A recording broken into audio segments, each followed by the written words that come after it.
Okay, welcome to the Lonewolf Paranormal. My name is Mike Fallen Angel. Today I got two. We have one familiar guest, and then we got a new guest. So I'm gonna let you guys introduce yourself. Go ahead, guys. Well, I'm back, guys. My name's Bobby Price from here, San Antonio. And finally, I got my sister in with us. She's back in New York now, so she can introduce herself. What's up, guys? I'm Presley Price. I'm so excited to be here. If you have heard my brother and I's podcast, Effing Priceless, we do a few paranormal episodes. We're mainly a comedy podcast, but we talk about a lot of different interesting things. So when this opportunity arose, it was super exciting for us to speak to other people who have a lot of the same interests as we do. So we're super excited to be here. And I'm glad for having y'all. And this is why the podcast I made, because I want everybody to get educated in the paranormal. My job for my podcast is to introduce y'all to other people. So we all can learn together. We're all family. There's no, it's me, it's I do this. We're all in it together. And Presley, whenever you come down, because hopefully when your brother gets better, we're gonna take him out to investigations. Cause that's fun. It's fun. Honestly, it's a thrill. It's like going to a concert, And Yeah. I'm excited. She actually I, comes back down next month for our checkup from our liver transplant. Oh, that's cool. So yeah, I mean, whenever you're good to go to come out, because I know you're still in, you still have to stay at home, right? Because you're Yeah, recovering. I'm still immunocompromised from the surgery. Yeah, so a whenever little you guys, bit longer for me. So whenever you guys ready, man, it's gonna be great. I mean, we got a lot of I got my own paranormal group with Art, and we got a lot of things, and the girls too. They want to have people go out and have fun. So yeah, I mean, I would love to have y'all go out investigation. That'd be super exciting. Yeah. I heard they're actually doing their first investigation this Saturday, the Ghoul Gals. Yeah, they are. They haven't. There's no information on it yet. Like I said, I talked to Sydney yesterday. She's gonna keep me in the loop on what they're doing. But yeah, she's man, they're really hardcore about it, man. That's cool. Good people. Good people. Actually, so last time, Mike, you know how you and I spoke about the hauntings at that restaurant I used to work at? Yes. That was built in the 1840s? Well, I am really good friends with the nephew of the family. It's family owned. Well, unfortunately, because of COVID and times, they're shutting down. Oh, wow. They're closing. So bad for them, but good for us. Oh, that's good. So you and me, and if the Ghoul Gals want to come, I'll be able to get the key to that place. It probably won't be for a few weeks. Okay. But we'll be able to investigate that place. And Mike, it is such a good place. The history there, and multiple customers would come in and stop servers or bartenders, be like, I don't know if y'all know this, but I'm a medium, and there's a little girl over there. It would happen time and time again. Well, that's also a place that you have a few pictures. I don't think you ever got a chance to show them, brother, but you got a few pictures there also. Yeah. When we did the investigation, when they finally allowed me to do it, because they're into ghost, and then I was the one just kept bugging them. There's a couple pictures that literally when I took the picture, I saw something. I saw a figure in the middle of the room, and I told the manager, I was like, JR, I saw something, man. And so later going back through the pictures, it was definitely there. But I actually saw it with my eyes, which was really cool because that's the first time I've done that. Man, that's kind of like the way the Spaghetti Warehouse. I mean, they shut it down because of the whole COVID thing, and because I know they were really big like 10 years ago. Like, man, they had a number of locations, but then they all went down to one. Mm-hmm. So that one was, and of course it's downtown, so that's where everything is haunted because of of course like its history. But unfortunately they closed. We were gonna go again, and unfortunately they shut it down. So I guess we're never gonna go there again. But point is, we went there. But yeah, man, let me know that restaurant. I mean, when you're ready to go, because your health is more important. Your health is first. When you're ready, good to go, and just let Sydney know, man. And I know they're down.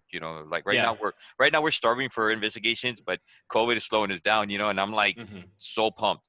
Like let's get it. And we got to be patient. That's for sure. But we're for sure going to be able to get in there, and it's going to be a really good investigation. I know that. Dude, I already feel it because of working there and everything I knew about that place.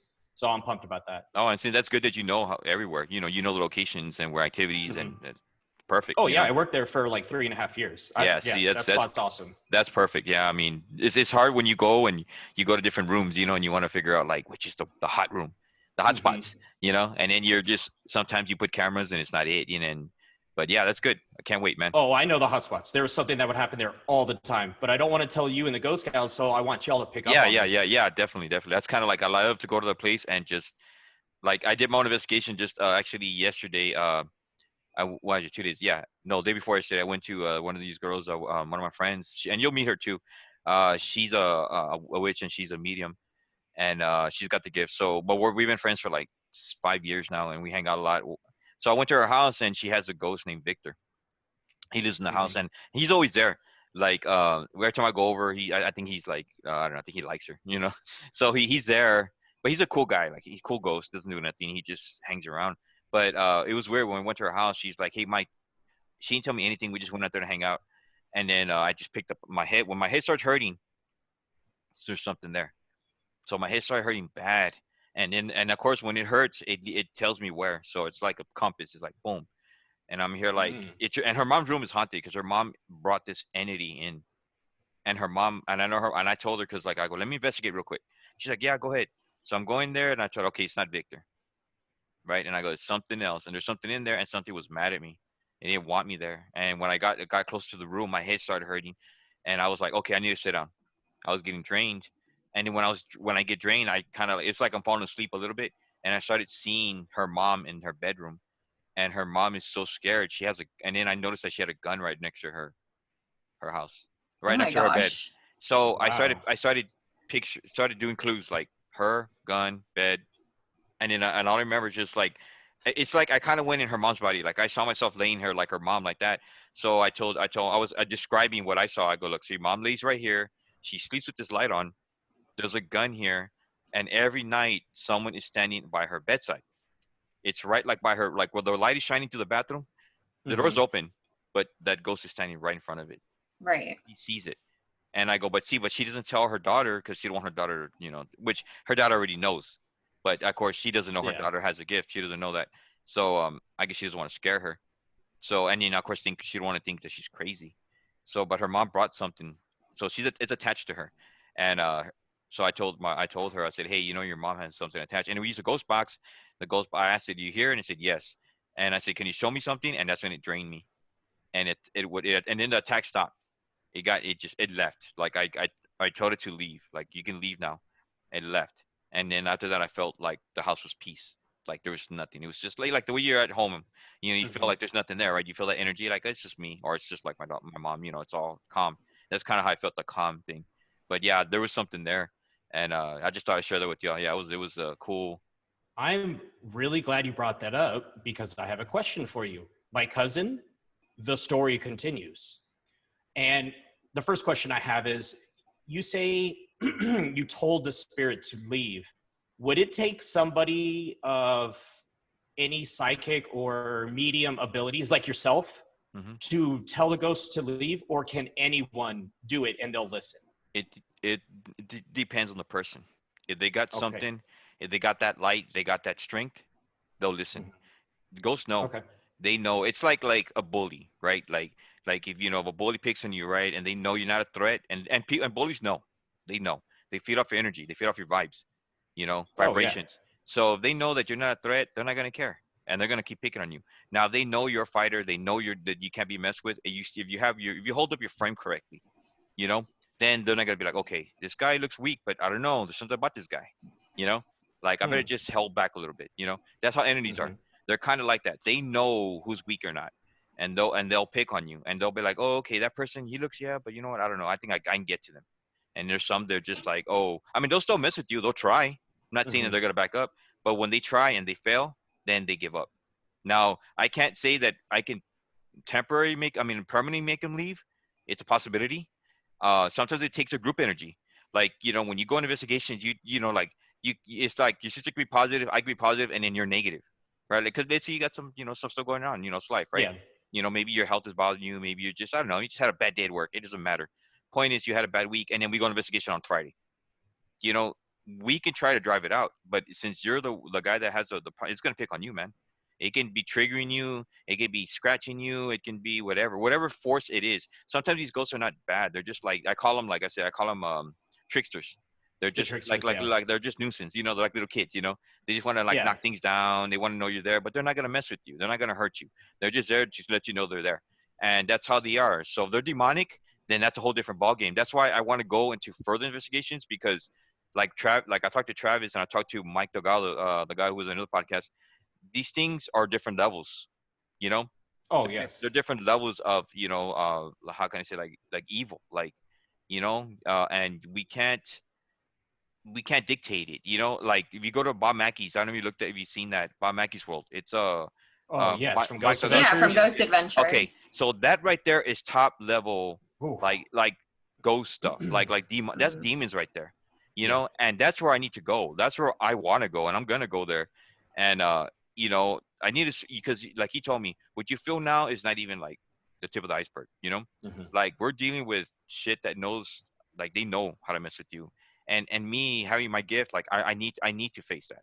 These are things I need to challenge myself, because that's how I'm gonna grow and how to take it in. So whenever there's another case in the future with a demonic possession or just a house just there, I know how to handle it. Because when they're gonna come me, they're gonna come me with everything. I mean, I'm gonna be sick. They're gonna throw physical things at me. They're gonna scratch me. They're gonna mentally mess with you. Hmm. It's all like a mental and physical war when you deal with these things. They have different ways of attacking you. If they know Yeah. you're physically strong, they might attack you like that. If they know Yeah. you're, like I said, I've been attacked physically. I've been choked. I've been like, I feel like a choke sensation. I've been hit with like paralysis, or I feel like with nausea, but I Hmm. always seem to knock it off because I'm not scared. But Hmm. these things are like, like I'm telling you, like it's something that I need to go to progress in my level, to level up, I guess. Yeah. And that's why I'm so like eager to go. Like, yes, it's scary. I don't know what can happen. I possibly could get possessed. I do not know. I've been possessed in my life. I know how it I feels. was gonna say on last episode you said something, not the episode I was on. I think believe Yeah, it the Google yeah, Gals yes, that caught my attention. I wanted to ask you yeah. about Go ahead, go ahead. something about that when something either possessed or attached to you. That your daughter was watching the audio of the exorcism of Emily Rose, and when Yes, she was yes, yes, speaking in yes. tongues, you were responding. I understood it. That's That's so pretty. crazy. That's pretty frightening. That's scary. Like when, okay, so like we're watching a video, right, of Emily Rose, like the real one, not the movie Yes, version. where they show the actual footage. Yeah. And Yeah. they recorded the video, and the girl's going like, speaking this crazy language, right? And I'm here Mhm. watching it. I'm here just like gaming, like right here. I'm gaming on here, and the TV's like right here on my left hand side. So she's watching it, and my bed's over here. So she's there, right, chilling while doing her thing, and I'm watching it at the same time. So I'm here looking this way, right? So I'm watching it, playing, watching, right? So multitasking, right? And then so we get to the point, right, to the good stuff, right? So I'm okay. So I put this game on pause, right? And I'm like, all right, so I start getting into it, and then all I heard was like the her like speaking in tongue, like making these crazy voice, sounds, and I started feeling that sensation in my body, like I was like, and when she would speak, I would respond, you know, like like That's wow. like I felt like it was talking to me, you know, and I was like crazy, because like I told you, when you possess, it can happen in an instant, or like it just takes over you, like you're not gonna feel, and then there's times where you're gonna feel sensations, like whenever you feel like you're weak and you feel like you can't control, you start shaking, Hmm. and you feel like, oh my god, like you feel like you're, it's almost like feel like, I guess, if you would assume that you're dying, like oh my god, I feel shaking, and you start like, and you start, your body goes into shock, right, and you're kind of like, oh my god, and either you can lose your breath, you can stop breathing, like you can feel like you're not breathing, like oh my god, and so you assume that you're having a heart attack, that's what you're thinking, but it's not. So possessions happen Wow. instantly, or it can happen. You can almost feel it, like, oh, I feel it. Like I felt both ways. Mine happened instant, and then I felt it overcoming me, like taking over me. But I prevented it. So yeah, I do understand what it's like. I tell you, I'm attracted to negativity. Like if Hmm. if you're negative, I feed off of it so bad. Like it runs through it. It's like it turns me negative. Yeah. Like Yeah, I have like a question about that. So, yeah, so you're an empath, yeah, correct? So as an empath, obviously you feel other people's emotions or other entities' energies like a lot more deep than other people. So do you think that that makes you more vulnerable to like the negative energy because you feel it like so much more like in your core? I feel everything. Like right now, I'm looking in your eyes, and I'm seeing you in your eyes. Like I don't have to know you. I can see right through you. Like I'm looking at your eyes. I'm looking at everything around you, and I'm dictating who you are. Like so that see, and I don't have to tell you. I'm telling you because I'm That's so respectful. crazy. I'm respectfully telling you. You know, Yeah, but but I you don't can do like. that to Yeah, anybody. like I could look and when you talk to me, it's like that's why I'm into music. I do music. So when you're talking to me, it's like lyrics. You're spitting out lyrics, and your lyrics got to match with my lyrics. And if they don't match, then it's difference. You know. So when it's like Oh. it's put it this way: when you're talking to me, you're telling me who you are. People don't realize that. You know when like you're saying this. Oh, here's what I am, but then it's like you're trying to like play different two people. People like and Right. and that's how I am. Like I know. Like I'll say like I can tell you real quick. Like, she's real, he's fake, he's real, she's fake. I can tell, and I'm around that all the time. And it's weird because like I can not look at you, but I can hear conversations coming, and it's like I can hear this one, and I'll be like, wow, that guy, that sucks for him. Oh wow, oh, okay, she's cool. Oh, okay, like I already know, I know, and sometimes it overwhelms me. Like, have you seen X-Men Day of Future Past? Oh Where, yes. where okay, where Xavier's back, he's a young version, right? Because Wolverine goes back. Hmm. And there's a scene in there that I love so much, and it's two scenes in there, and it's in the same, well, the same sequence, same scene. And Wolverine talks to him, tells him, "Hey, I want you to look at my mind." And he's like, "No, no, no, no. You saw what I did to Cerebro." And he's just like, "No, no, no." He goes, "Well, there's nothing you can do that's already been done." Yeah, Like, because he's okay, Wolverine. yeah, he's Wolverine. Right. So he already convinced him. So all right, so he reads Wolverine's mind. Now I'm just telling y'all this, that scene where he goes and he sees him screaming and he shows him holding Jean Grey. Then he's like going through all this pain. If you can figure that out, you know who I am.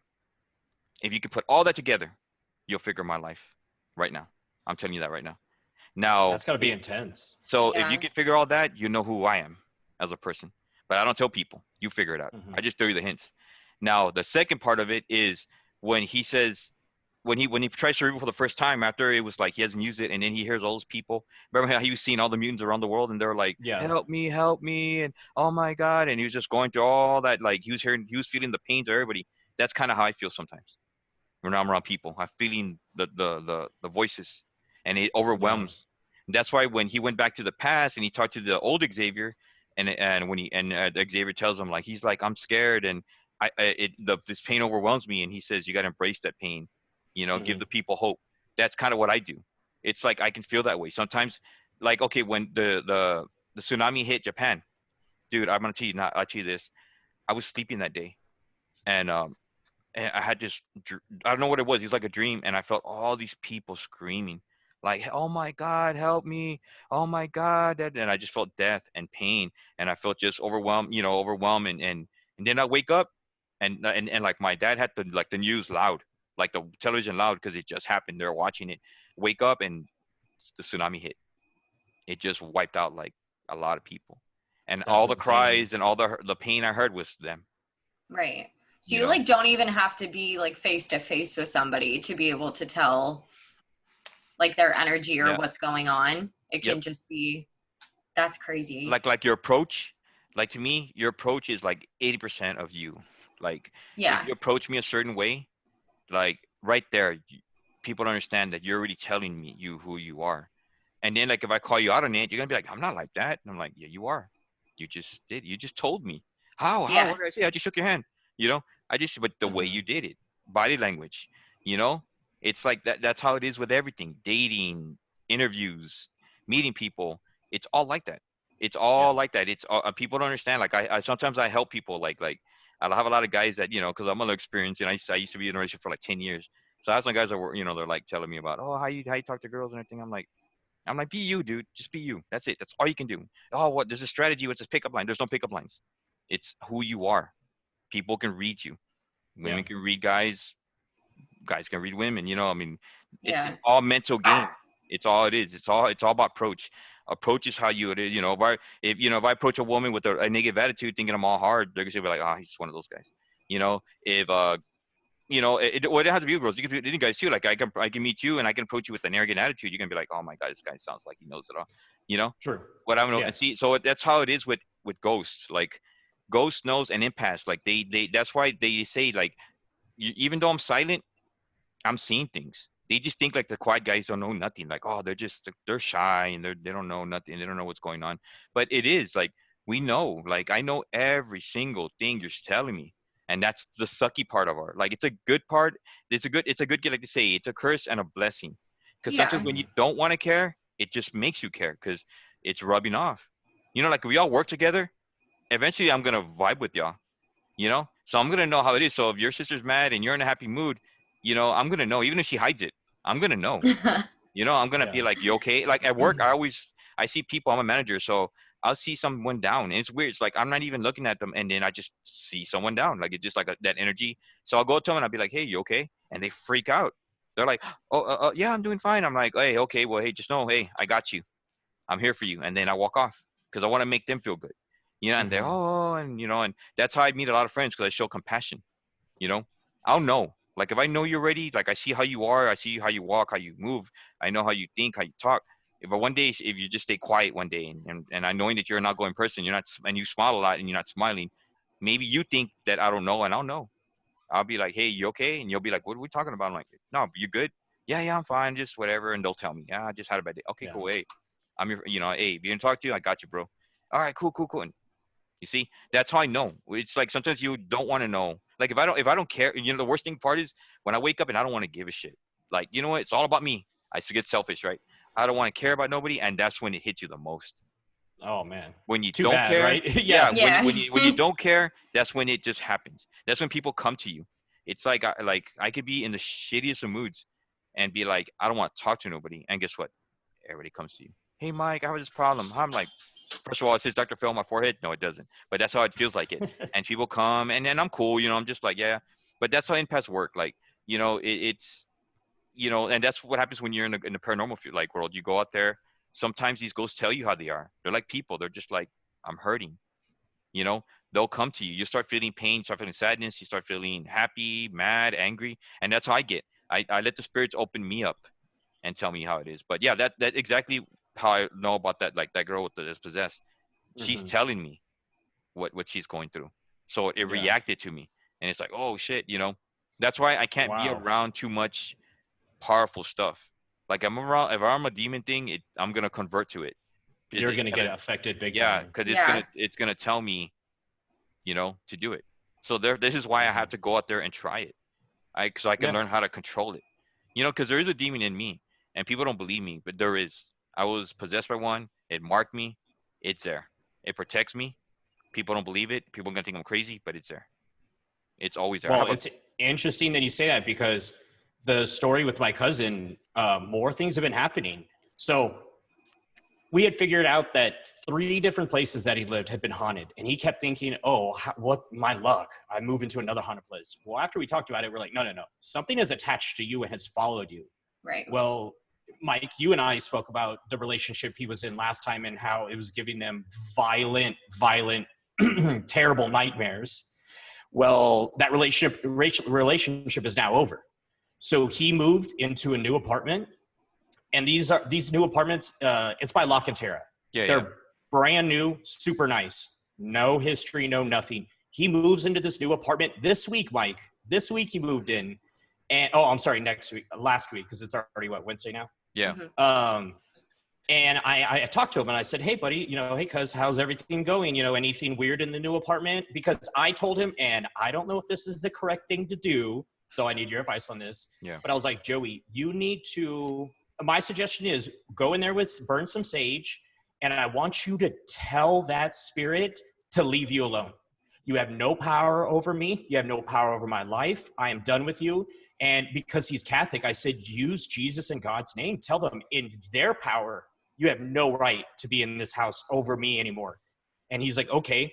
I asked him if he did it. Of course he didn't, because he's stupid. But things started happening in this brand new apartment. And I said, like what? So the dreams that we talked about death and evil things to the children, no longer exist. Now the dreams have changed. The dreams now are him of being the world's biggest failure. He says he has dreams that his children left him, any relationships left him, his family, like dad, mom, cousins, me, Presley, like everyone around him turned their back on him. And that he has these recurring dreams of begging on the street, like trying to wash windows for money, and people are just throwing trash at him, making him feel like that he's worthless. And he says he wakes up and he feels worthless and a failure. I'm like, dude, this is the stuff that Mike and I talked about. It's changing it up on you. It's trying to grab you from another way. You know what he's And so you know what it's heading for? what? And you have to keep an eye on him. It's gonna try to end his life. I told him that that's last time. that's where it's headed.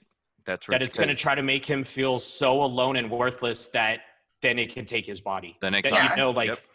He's going to try to like get power over him. That's Yep. like what he's trying to do. And guess what he's gonna do after that? I know it's kind of sorry to say, but suicide. Well, that's That's definitely the goal. That's the Because goal. he wants the soul. You Yeah. see, and in other words, put it this way: the ghost is mad because his life is gone. The ghost is telling him, "You got what I don't have no more." So what's he gonna do? Take you to my world. Like, okay, I'm gonna end your life, and now you're gonna live your life. And I'm not saying that it's gonna take his soul and he's gonna go to hell. I ain't like that because I don't believe in a hell. I believe a hell is what you dictate in this world. Have you ever watched what's it called, Gladiator? Yeah. Okay, remember when he says, "What we do now echoes in eternity." Yes. You see, when I watch movies, I love movies, but I look for the main message. All movies. And it's not the fighting parts. Yes, the fighting parts are cool. The action yeah, parts they are look great. cool. Right? It's Yeah. like, oh my God, I love it. But there's always that one message in there. that Yeah, there's turns the underlying tide. messages It's everywhere. It's like if have you ever played Mortal Kombat, Bobby? Yeah. Okay, remember when you do a move, that guy goes toasty and he pops his head out and he leaves? Yeah. Okay, Yes. okay. Well, it's kind of like that. In the movie, a little message pops up and it goes, message, and then it leaves. That's what I hear. Mm. And I'm like, you know, I'm not saying I catch it the first time, but I catch it the second time. Yes. Yeah. You know, I dissect the movie and I'm like, oh, that's great. You know, and if you see my Facebook, I always post quotes. Some are not Mhm. from me, some are from movies. But Yeah. I want people to catch it. I don't want to throw the answers out there. I Mhm. throw it out there and people are like, oh my God, that's great. You know, I'm like, because I'm not a big social media type of guy. I just throw positive feedback to Yeah. people. You know, I don't expect likes. I don't expect views. Maybe one day you'll run through it and be like, you know, I needed to hear that message. You Well, know, we talked about yeah, last time, like some of the celebrities that really exude positivity and change in the world, like The Rock and like yes, inspiring things. So back to Joey. I asked him, so besides the dreams, which are obviously still terrible and it's affecting his mood and his thoughts now, has anything weird? He goes, yes, my phone. His phone will not stay charged in his apartment.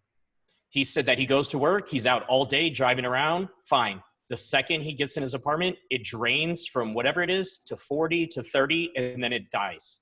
And he'll charge it for whatever, however long it takes to charge a phone, 45 minutes, 30 minutes.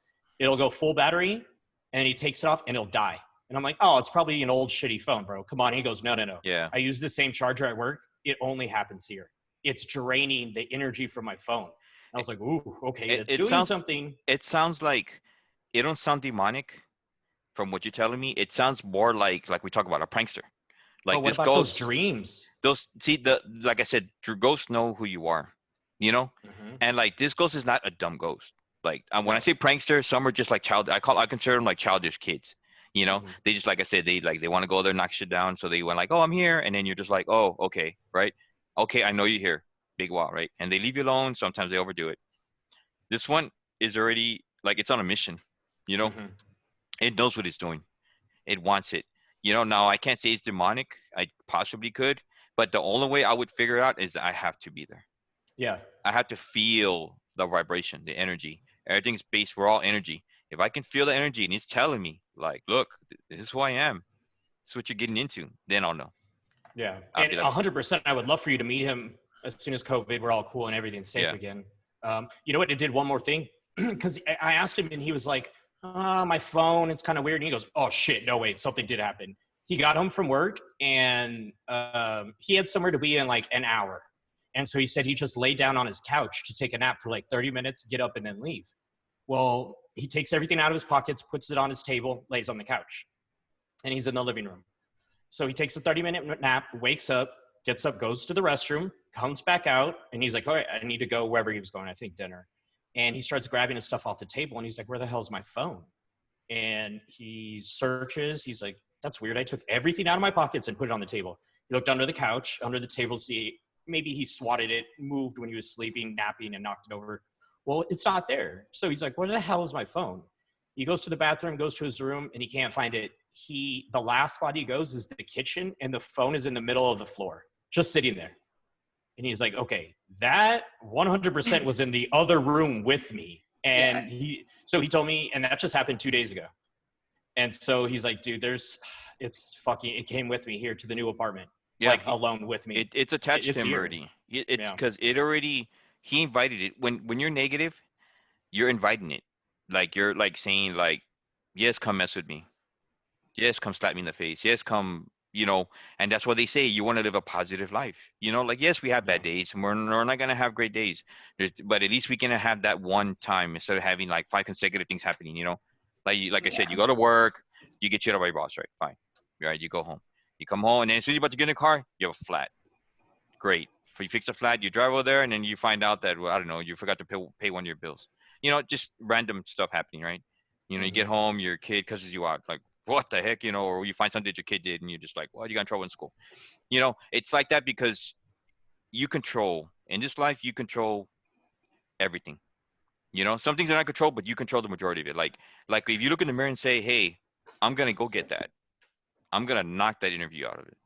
I'm going to do it will happen. It will manifest if you have that. I was just gonna. Yeah, if you power that, if you think that positive, it can happen. Things will happen. Like people sometimes they having a great day, they're just like, you're having a good day and they don't give a shit, right? They're just, hey, I'm the man, I'm the woman. It's my day, I own it. Then good things start happening, right? You're walking down, right? You find a $20 bill on the floor. Oh, what's this? You go here, the job you wanted finally calls you.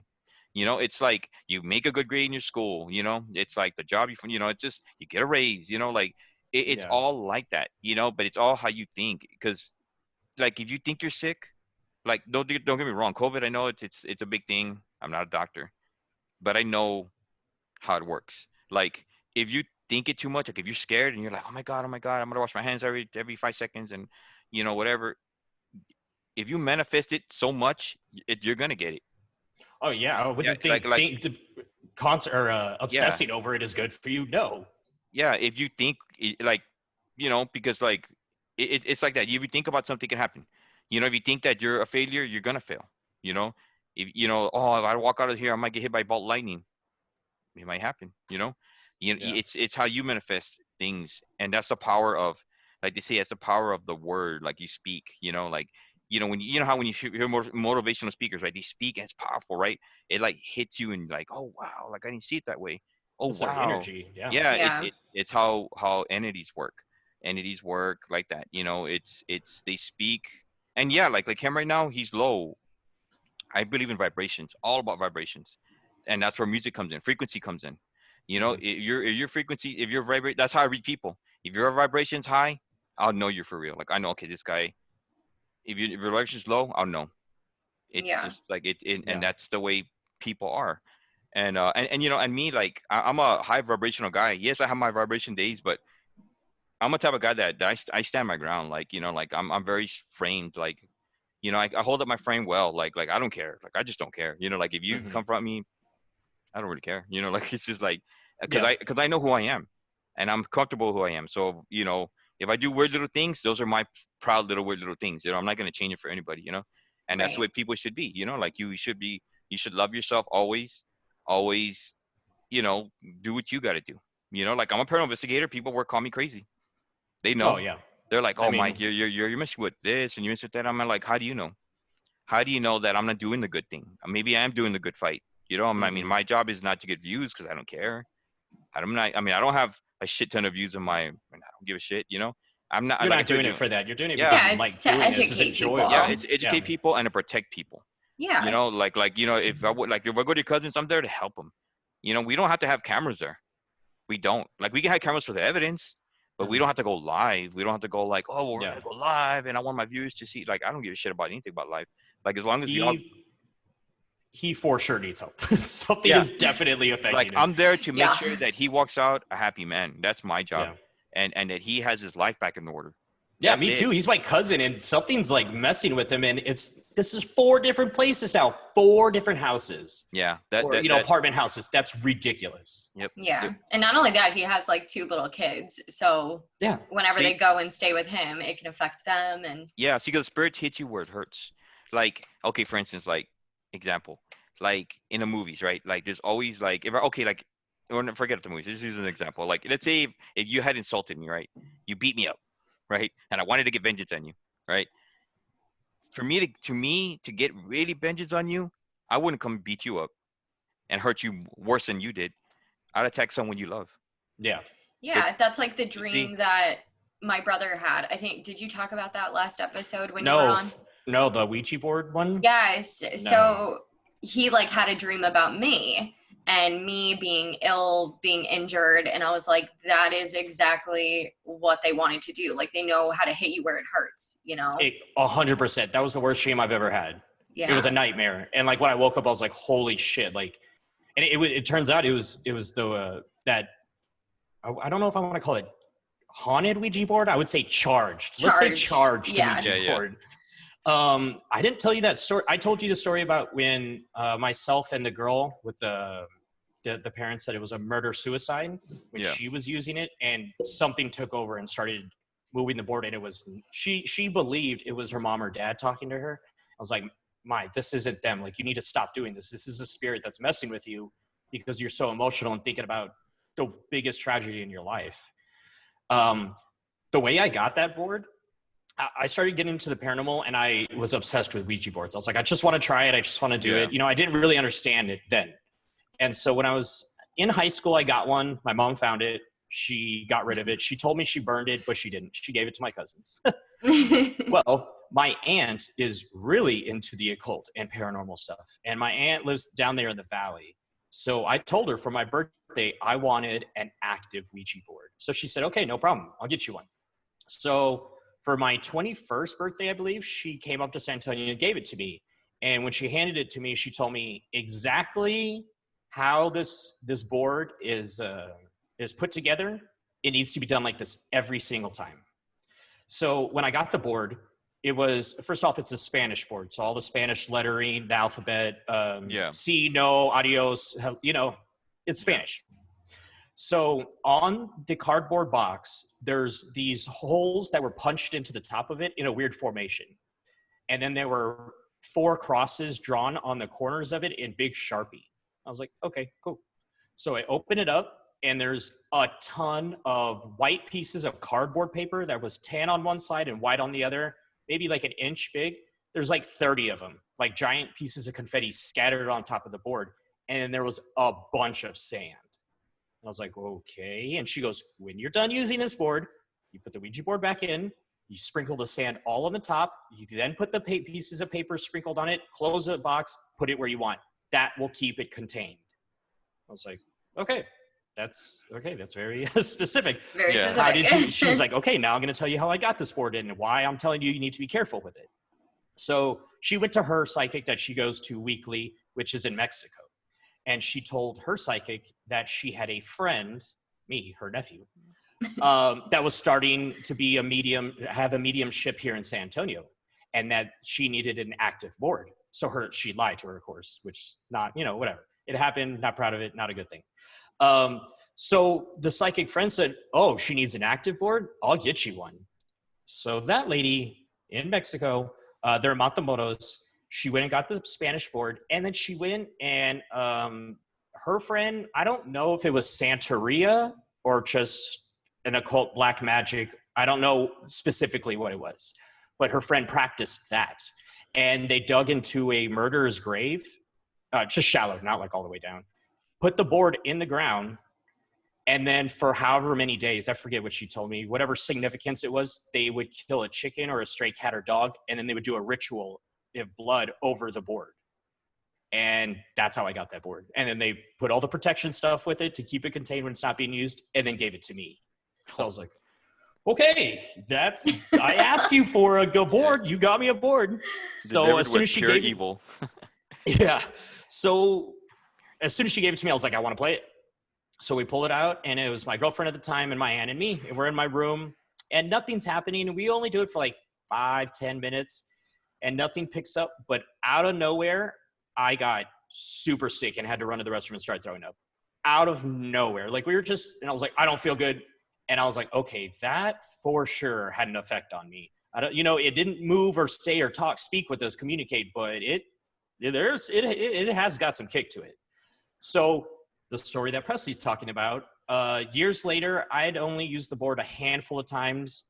And the only reason why is because my friends would not use it with me. So that's why. Yeah. And along the years, I had moved a couple times. So I kind of lost all that stuff I was supposed to keep in the box with it. And I just had like the board and the planchette. And one of these days, I wake up from the worst dream I've ever had in my life. I had this dream where my mom called and told me that Presley had been in a terrible accident and was going to die and was in the hospital. So throw on clothes, run as fast as I can to my car. And in the stream, it was like the most difficult way to get to a car. I had to go upstairs and it was a spiral staircase of like 10 floors, right? So it was, I'm running and my emotions are going and I'm trying to get to my car to then get to the hospital. Well, while this dream is going, something really weird happens. I'm like putting on my clothes, blah, blah, and I get a flash image of my room. Okay, throw on my clothes and I start running up the stairs and I'm getting like halfway up this extremely long staircase. And I get another flash image of me walking into my closet. Well, then I finally get to the top of the stairs. I jump in my car and I slam the door closed. And from high school, I went to a Catholic high school. There's a retreat necklace that's sitting around the rearview mirror. Like some people have crucifixes or dream catchers or whatever. I had that. That had been sitting there for about 4 or 5 years and it had never been taken off.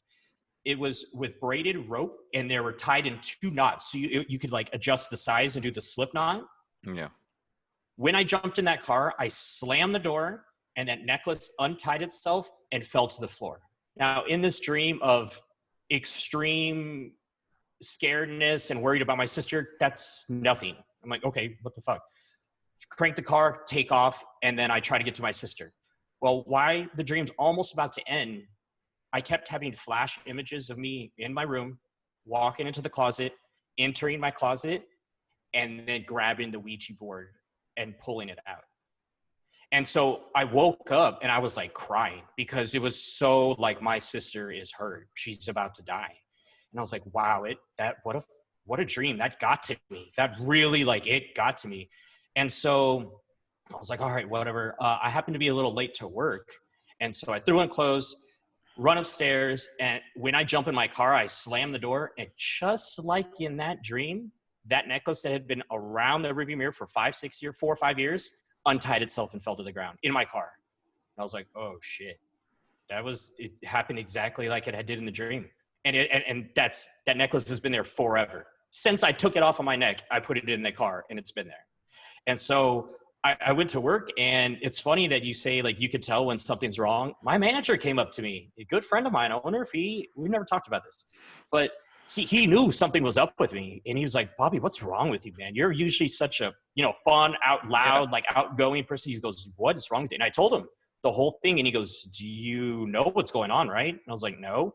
He goes, dude, think about the dream.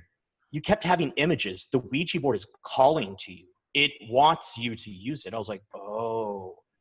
Yeah, that makes sense. So the next day, I decided I would use it because I did not sleep well that night at all. So I was like, all right, if it wants my attention, if it's calling to me, let's go. Like, I'll go to you. And I know you should not use one by yourself, but I did anyways. I went into my closet, and I have like you can walk in the closet. So I sat down in my closet, closed the door, and I put it on the ground, and I started using it. And I was like, all right, I only have a few minutes before work. You for sure got my attention a couple nights ago with a terrible dream. You want to talk to me? I'm right here. So I put my hands on the Ouija board, start doing a general circle, seeing if anything will take over and gravitate and start, spelling stuff out. Nothing happens. And my eyes are closed and I'm concentrating. I'm like, look, you got my attention. Come on, tell me something, show me something. And my eyes are closed and I'm concentrating, and I hear something in the closet, like a little tick, but I didn't pay attention to it. Houses make noises. I have so many dogs. It could be a dog from another room, to be honest. Didn't pay any attention to it. I keep using it. and nothing happens. And I'm like, okay, it's your last chance. I need to go to work. Nothing happens. I was like, all right, whatever. I'm out of here. I tell the board goodbye. I open my eyes and I'm in complete darkness. I'm like, what the hell? I jump up and turn on the lights. That noise that I heard in the room was the light switch being turned off on me. Oh. And we don't have light at our house. We don't have light switches with the lever where sometimes it could get stuck. Yeah. And then we don't have those. Ours are push ones. It cannot get stuck. I even tried. I was like, can these get stuck halfway and flip by themselves? Because I've seen that done. They cannot at all. So it got my attention with that terrible dream. And then I don't know if I precogged something or it showed me that vision of the necklace falling off the rearview mirror, but it happened. And then when I went to speak to it, I was like, okay, you got my attention. It was weird because it didn't come out and tell me something. That was the time for it to do it, but it just turned off the lights on me, I guess, to let me know, whoa, we're here. Like, we're here. Don't worry. We're watching. So that was something that with that Ouija board, that's always, I mean, it gave me some pretty violent dreams. And they get worse. Like, people, they use them and they get like, I mean, you read a lot of stories. I mean, there's some, like when I first experienced it, my next door neighbor, we were like, well, of course, we're teenagers, right? So I was 16 probably. Okay, well, anyway, he lives next door to me, and him and his sisters were well, we were like brothers. Like, we would hang out, we just every weekend we just chill, and so we would go over and we spend the night, right? And we'd play video games all night, and we'd just hang out and just talk, right? And I remember one time his sister, well, he has cousins, right? So they would come over, and of course I had like one of them, right? I was like, oh, so I was trying to be acting all hardcore, right? Like, acting all cool, right? So we were doing our thing, right? And they're out there, the girls with the girls, right? And they brought a Ouija board. So like, I'm over here playing the game, didn't know anything about Ouija boards, right? And real quick, I felt like this, we're playing, I forgot, we're playing NBA, we're playing basketball, we're like into it. And I don't know why, just like like, I guess something went up my spine, like a I don't know, like a fear. It just hit me. Like, I'm over here into it, like in this, like, oh yeah, talk, and I just kind of went like, boom, like, what the heck is that? And I just felt like a weird vibe, like felt like someone was there, like, what the hell? So I told my friend, hey, what are your sisters and your cousins doing? They're like, oh, they're up there, I think they're playing with some damn Ouija board or something. Like, the hell, right? I'm here like, okay, right? So I kind of spooked me out a little bit. I'm like, that shit's messed up, right? They're like, nah, that we've done it before. It's nothing's happening. So okay. So the fact that I know it was there, I kind of got a little scared, right? But of course, I have to put on my masculine frame, right? Like, At the time, teenager, yeah. His cousin was there. I'd like, so I have to be like, oh yeah, okay, no worries, it's all good. So I'm there doing it, and then like not even 5 minutes when we're talking about it, I just hear them scream, and they're upstairs. They all came running down. There were like 5 of them. They literally ran down, like literally, like if they saw a ghost up in there. And so we go up there, right? And they're crying. They're like dead scared. Like, they weren't just like laughing, and they're crying. And I'm here like, what's wrong? And they couldn't even talk. They were like, oh, they're trying to like gain their composure, right? And his brother's yelling at his sister, like, what, like, shut up, like, tell me what's going on. So she calms down. She's like, there's something up there, and like, what? There's a man up there, and like, what? We're like, what do you mean with a fucking man? So of course, the guys would get all brave, right? We go up there, like, we all get kitchen knives out running up there, right? Yeah, I would too. And we go up there. I just see the board like in the middle of the rug, boom. And I'm looking at around, and I'm like, where's this guy at? We have like 5 dudes with 5 shanks. Like, come on, we're like, like we're ready to stab this guy, right? Like, we're in prison, like, we're like, come on, let's do this. And it's a small room, so a guy can't run out of there. And there's no one there. And I'm here like, and then like, and I look at them and I look at him like, it's a freaking joke. Like, what's going on? But that pain I felt, that fear, it got like deep, like in my, like, I just felt it, like, oh my God, it felt, I don't even know how to explain it. It just felt real, like, bad. And he's over here bitching his sister out, like, what are you talking about? Like, looking at her crazy. And she's like, no. The Ouija board said, we asked it. I asked, and then I, of course, I talked to her and I said, hey, well, what did you ask it? What did you do? She's like, oh, well, we got in touch with some spirit of a man. And she told me the name. I just forgot it. And I said, well, what did you ask it? And she says, oh, well, we just asked, are you here with us? And they had a candle, like right there, right by the, like in the middle of them, right? And they asked it, if you're here, make a sign. So they saw the candle go, they saw someone go like that. Like, it blew.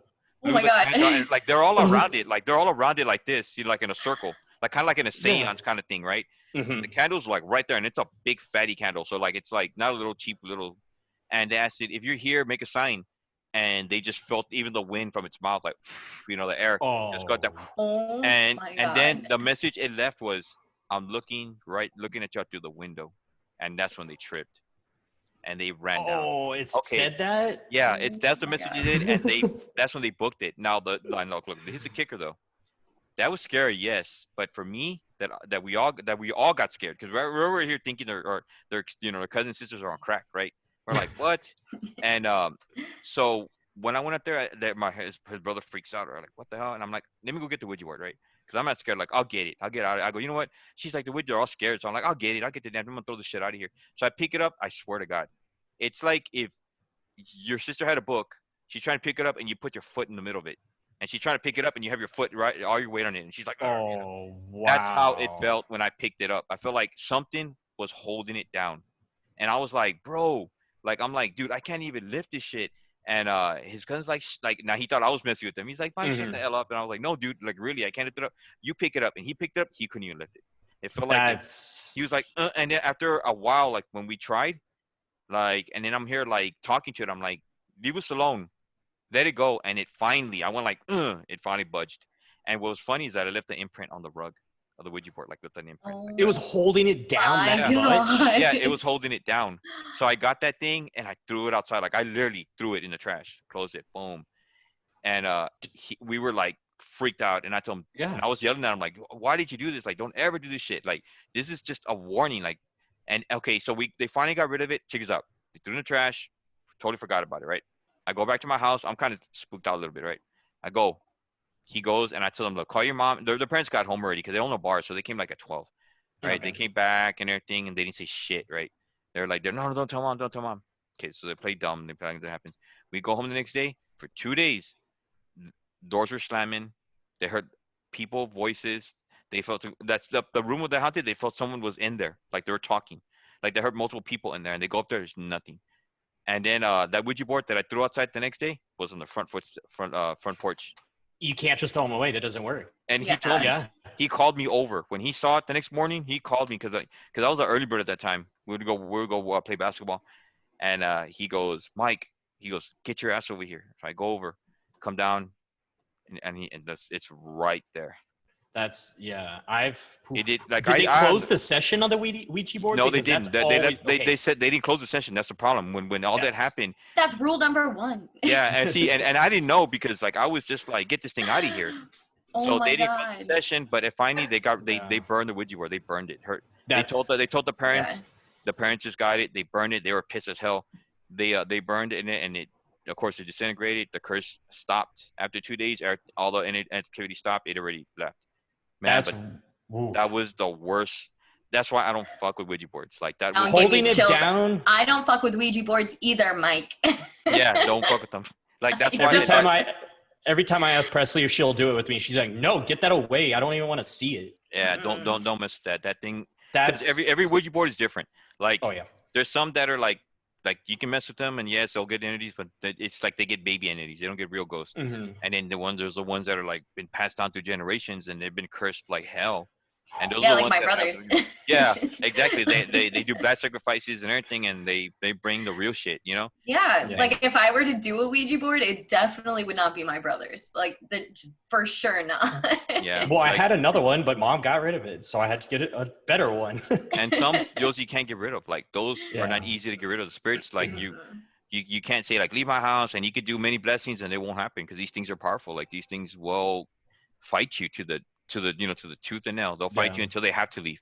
Right. And that's what you don't want because all that is what's the stress level. Because your home is your paradise. It's heaven, right? Yeah. That's just it. You don't want to come home and you want to sleep. You don't want to go home and then sleep and then have some shit go down. It's so frustrating, right? You got to go to work the next day. Oh, I couldn't sleep because I had Mr. Ghost over here bothering me, at night. Like that's what people don't understand. It's not all That's what about seeing things, and it's not about like people think like when you talk about ghosts, they think like, oh, what'd you see? Yes, eventually when they're getting stronger, they will manifest to you. They will. Like they will come and they'll appear to you and they'll show you who they are. And like your cousin, eventually he's gonna see it. Once his eyes are already like he's already got total control, he will see shit that we don't see. He will see Right. Oh numbers. He'll man. see Yeah. messages. He will see little things that we don't see. He can see it like a message on the ground, and you will be like, "What?" He will see this thing. I'm gonna ask him about that. Yeah, like ask him if he's seen things. I forgot one part of his story that when he listened to the episode that you and I were on, that I was on with you, he's like, dude, you forgot one of the biggest parts. In the 2 houses ago, when him and his wife at the time were having big problems, he was sleeping in one of the kids' bedroom, and the wife and the kid were sleeping in the master bedroom with the mom, right? He said a couple times, not a couple, a few. He said it was like 3 or 4 times. He woke up and whatever's bothering him held him down. He said he was just laying in the bed, not even moving, and that he felt this pressure on his chest push him into the bed. And he said, literally, I wasn't moving, and you could just hear the springs go as it held him down. And he's like, dude, it was like the strongest, if a football player held you down. He's like, the pressure, and I just kind of like held my breath, and after like 5-10 seconds, it let him go. And he said that's the first time he knew, okay, this isn't a friendly ghost. This isn't just one that, because he would hear them walking upstairs, and then sometimes his dog's kennel would rattle, and you'd be like, oh, Jackson got in the kennel. Well, he looks there, and Jackson's sleeping right next to him. But until it actually touched him and held him down, and then it did it with his legs too. He said he did it to his chest a couple times, and then his legs, that it held him down. He couldn't even get out of bed. He said like it literally felt like someone was trying to like force him down and do something bad to him. Yeah. That's what it reminded me of when you said the Ouija board, that it was just being held down. I was like, oh my God, that reminded me of Joey. Yeah, that's telling us like, yeah, I'm here, and I'm real. See, because they called him out. They said, "Are you real? Show me a sign." Okay, you called that out. Now it's telling you, yeah, this is what I'm here now. What are you gonna do about it? You know, like. Yeah. So yeah, eventually we had to get rid of it. I mean, like, good thing I was there to tell him that, because if not, they would have probably left it there, or I don't know what they would have done.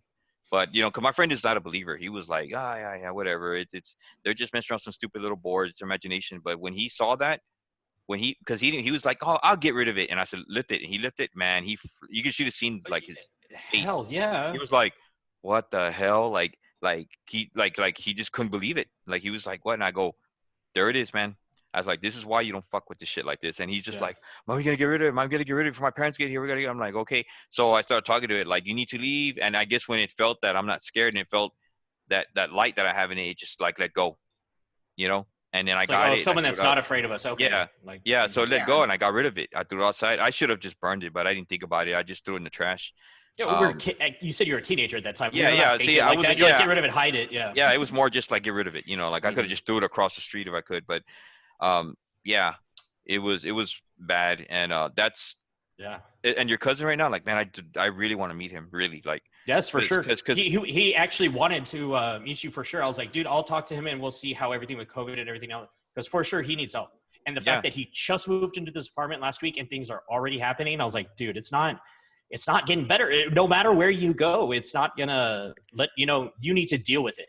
we can even do it and hide from it. We can even do it through Zoom. We don't have to go live. We could just do it, just like kind of like talking, And I want to see him, because like I told you, when people talk, I want to see them. Like I can have him come over to the house, and I have another mic set up. Yeah. Yeah, and we can do that, and I want to look at him, and everything he tells me will match up to what I can come with. Yeah, there's something. That's how I learned. That's how I know what's going on. And then everything dream, he tells me like just every little thing, the way he moves. That's because when I do investigations, the way I investigate, I look at every single thing. Like let's say we went to your sister's house. Let's say she was telling me like, oh, I would ask her some questions, not then personal, because she, I'm not gonna go there, but little things like, hey, how's your life? What do you do? What's this? Oh, I do this. Okay, cool. Investigate the house. Look at everything. Crucifixes. Her life as a kid. And I kind of match it. Mm-hmm. And then I'll be like, okay, so this is nice. Okay, right here we have a spike. Something happened right here.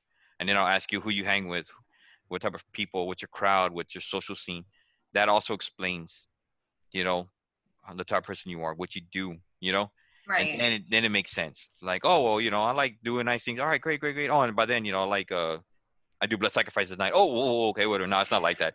It's like, no, it's just kind of like, yeah, like, what was that? No, it's just kind of like, I like hanging with this person and this and this.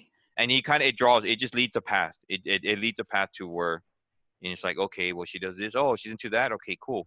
Like she says like, yeah, like, me and my friend, we do some, like Ouija board shit or whatever. And I just say, oh, okay, there you go. Now we're getting clues, Yeah. Or I Yeah, hang Like with how you friends and figured exactly. clues. out the Yeah, like like, how you oh, said you okay. figured out the girl that did the hex to the Yeah, roommate. yeah, like the roommate. Yeah, Oh man. like that one, I figured it out because they had two other paranormal groups, right? And we're all amateurs. So I'm not gonna say I'm the best. I'm not saying nothing like that because I'm learning. We're all learning. Mhm. But they were trying to figure things out, and they're over there just somewhere doing their thing, right? And I'm here like, okay, well, they do their thing, I'm gonna do my thing. So they're setting up things, they're talking, and they're all talking. And see, that's something I don't like when you investigate. Like I go alone something because sometimes they're just talking. It's like, dude, Mhm. like we're like, they're just chatting and they're loud, and it's like I can't concentrate. Like when you're there, you have to go in with the mindset like we're just gonna figure this out. But sometimes, yes, you can talk with her, it's cool. But when you're in the house itself where it's happening, you need to like step outside and see. And that's what's wrong with MPS. They were always just like there talking, and you can't get nothing. So what I like to do is I like, even if I have to go in myself, I'll go. And well, anyway, they were all talking and they kind of chilled out. I went into the room and I started looking at and things started coming to me, visions, ideas pop in my head, like, oh, okay. And that's when I felt the entity talk to me. Remember I told you like it breathed. In my head, I Mhm. said, "Where are you?" And it went like that, right next to my ear. And then when I finally figured it out, when I said, "Hey, what is your friend?" Oh, I asked her, "Well, what's going on with your friend?" Oh, we're not seeing eye to eye at this point. We're trying to get rid of her. Okay, for what? Oh, well, she does this or whatever. She don't pay her bill. Okay, she don't pay rent. Okay, fine, cool. I don't. That's awesome, right? Like, okay, that's cool. And then she tells me, well, and then I found like this wax candle there, and I saw hair, and I said, Yeah, when you well, saw what's human this? hair. Yeah, I said, what's this? Who is this? She practice witchcraft? She's like, oh, no, her friend does. And then, oh, okay, there you go, friend. Well, so what's her friend about? Oh, and I look at her friend's pictures, and she looks kind of off a little bit, like. And I'm not trying to say like I'm perfect, but I just kind of look at her, and she looks kind of like she doesn't look normal from what I say. And I'm like, oh, okay. And then she's like, yeah, yeah. She comes in, they close the door, and then they're always in the dark, and they always talk, and they're all like really they're all to themselves, you know. And I, oh, okay. And she said, and sometimes her friend does that stuff. She practices witchcraft, and what they're doing, they're putting a hex on her friend because she knew she was about to leave already. I guess they already told her like you're leaving in 3 months, so she was already looking for a new place. So by that time, she was already doing her thing, Yeah. and then it took effect on the girl. The girl's having bad luck. She was and it was weird because the entity was there. Because at first I thought it was like, maybe it's a hoax, but what happened was we were doing a séance, like kind of like, and I mean séance means like we were just trying to communicate with it, and it was just me and all these girls, right? And of course, when you have a lot of girls, they take advantage of that, you know. And I'm not saying to say women are weak. I'm just saying that they just like to prey on women. Some of these ghosts, they're male, and so I'm there, and we're all asking it questions. We're using the ghost box. It did say a few words like, "Yes, I'm here. We're trying to get a name." And it was so weird. It's like I'm sitting right next to this girl. We're all holding hands, right? We're all trying to get like this energy vibe. This thing is right behind me. This thing is like literally behind me. And I told the girls, "He's right next to me. He's right next to me." And they're like, "Where? How do you know?" I'm like, "He's right here. Like, trust me." And then when they said, "Show us a sign," okay, so it's right next to me, the table right next to me, a purse that's like heavy. It's like in the middle of the table, flies off, wow, like that. And we have the taping of it. I mean, I don't have it, but we had it where like you just see it go, boom. Like it wasn't near the edge where like anything could have just like knocked it over, Hmm. Like Like balance, yeah. literally, you just see it Yeah. go plop like that. Oh my God. That's a lot of energy to throw something like that. Yeah, Yeah. That's like, That's oh man, crazy. that's got my attention. That's for yeah, sure. it's got it. Yeah, and after that, like nothing really happened after that. After a while, the but another thing too, the reason why that person got it because that girl was on drugs, so it took Yeah. advantage of her. Oh, And big time. yeah, Yeah, like her, altered mental state. You can't. yeah, because what's like whenever like if you ever like another test that we're doing, and I'm not saying to do it, but like whenever like you're tired, like when you're dead tired, you start hallucinating, right? You start seeing shit, Yeah. right? Well, you're not hallucinating, you're seeing the other side. Your eyes are open into another, I guess not dimension, but it's opened. Like you'll start seeing shit, like, and that's shit that's there.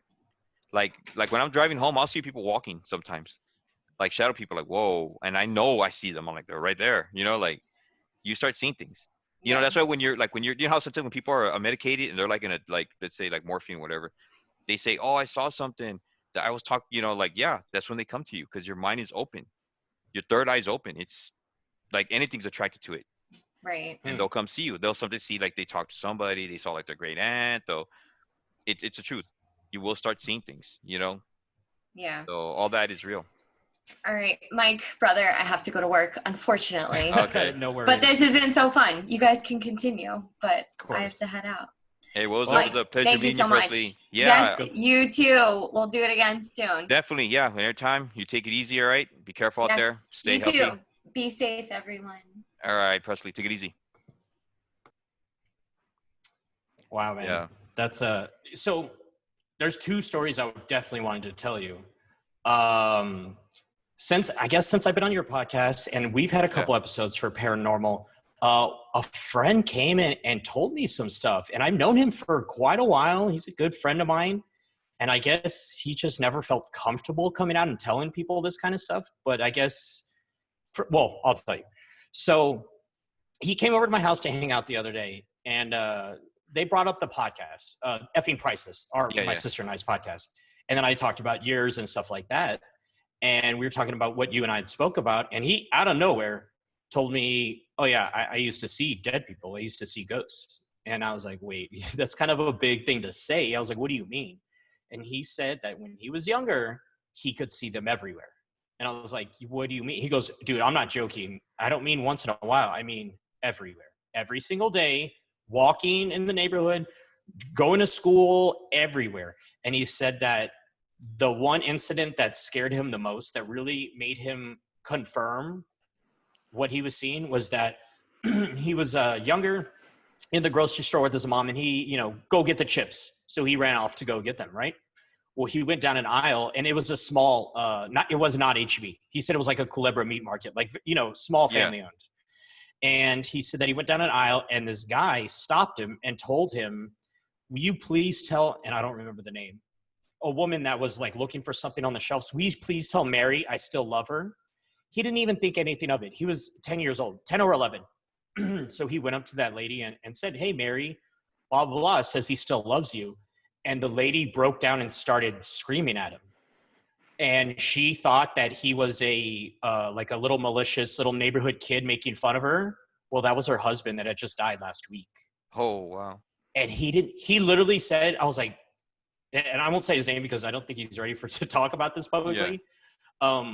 But he said that's when he knew. And it really scared him because I said, you didn't know it was a ghost speaking to you? What do they look like to you? And he said, honestly, he goes, like, I've known other people that can see him too. He goes, but I just think my vision was really good. He said, I could see everything about them, but it just looked like, like when you're doing filters, like on Snapchat or Instagram, whatever, and you take out the saturation. He's like, it's like they were missing the body and part of their soul, but you could see everything, all their distinguishing features, even down to like facial hair. And that's why he didn't know it was a ghost, a spirit that told him that. He said it literally looked like a person that was just sick because it was like no color in them, And so that scared him so bad that he started smoking weed at 11 years old. Wow. Because someone had told him that it'll make it go away. And so since 11 years old, he's like mid-20s, later 20s, he's been smoking so he wouldn't see that. And it worked. And I was like, really? And he goes, yeah, dude, I couldn't deal with it. I could not deal with it. And when someone told me that if I smoke some weed, that I'll do it. He's like, dude, at 11 years old, I went in and looked everywhere for it and finally found it from older kids. And since then he had smoked to not see. And he doesn't smoke anymore for the past, I don't know, let's say 3-4 years. And I said, so why do you think that hasn't come back to you, that vision? And he said, honestly, I used the weed to close the door, but now that it's been so long, it's kind of my decision to keep the door closed. If I went and actively pursued it, for sure I could open again, but I'm not ready for that. It scared the shit out of me. Like, and I thought about you, and I was like, that's so crazy that sometimes I don't think, okay, when I think of someone like you that can experience things much more than me, and you're more in tune and you can feel things and see things, I'm always like, man, I'm not jealous because I don't like to use that term, but I'm like, man, I wish I could do that. I wish I could experience that. But I never think about the other side of the spectrum, the pure fear, the pure like not knowing and being bothered all the time by these spirits, especially as a kid. I don't even think about that side of it. You see, and that's the truth. And that's a good point. You see, like once you go that down that rabbit hole, there's no you can't come back from it. And your friend, oh, and I'm not, honestly, like I'm a believer that the gift you have to embrace it.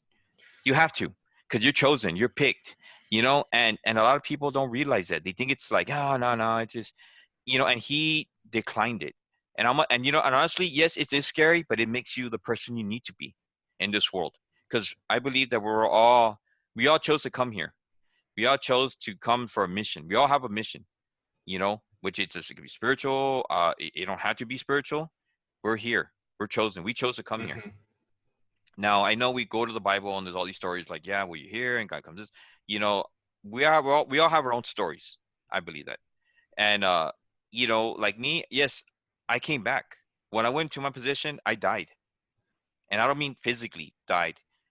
What that the person that took over, that was that person, that old version of me that was there left me, and I'm back. Like this person that came out of it, that's awake now that you're talking to, is a different person. Like the old self died. I'm not who I am. I used to be no more. And people still see me in this form, like, oh, well, Mike, you're just Mike, but no, I'm not. If you would have knew me then, I was like very dumb, very sleep, what I call it. I was asleep. I wasn't what people call us woken, in a woken state. But at that time I was awoken. I was asleep. When I woke up, I literally woke up, like, and I'm here in this world, and I'm here like, wow. And I'm gonna tell you right now, yes, it is a gift. It makes you a better person, but you got to understand, it's also a curse, because you're gonna see things that you don't want to see. You're gonna notice things that people don't notice, and they just walk right through it. And it's normal, and sometimes you wish you were that normal. Like you think that's normal, but it's not normal. Like that's why he did it. Yeah. That's why he didn't. He didn't want to. I mean, I don't know if it would control his life, but I mean, he literally said it was so frightening as a kid. And it's funny that you said that, Mike. I said to him, I was like, I almost said his name. I said, buddy, don't you think that you're kind of, and I don't want to be mean or about this because I can't even understand the feelings and the terror that you experienced as a child. I was like, but don't you think you're turning your back on a gift? Like, aren't you a chosen one?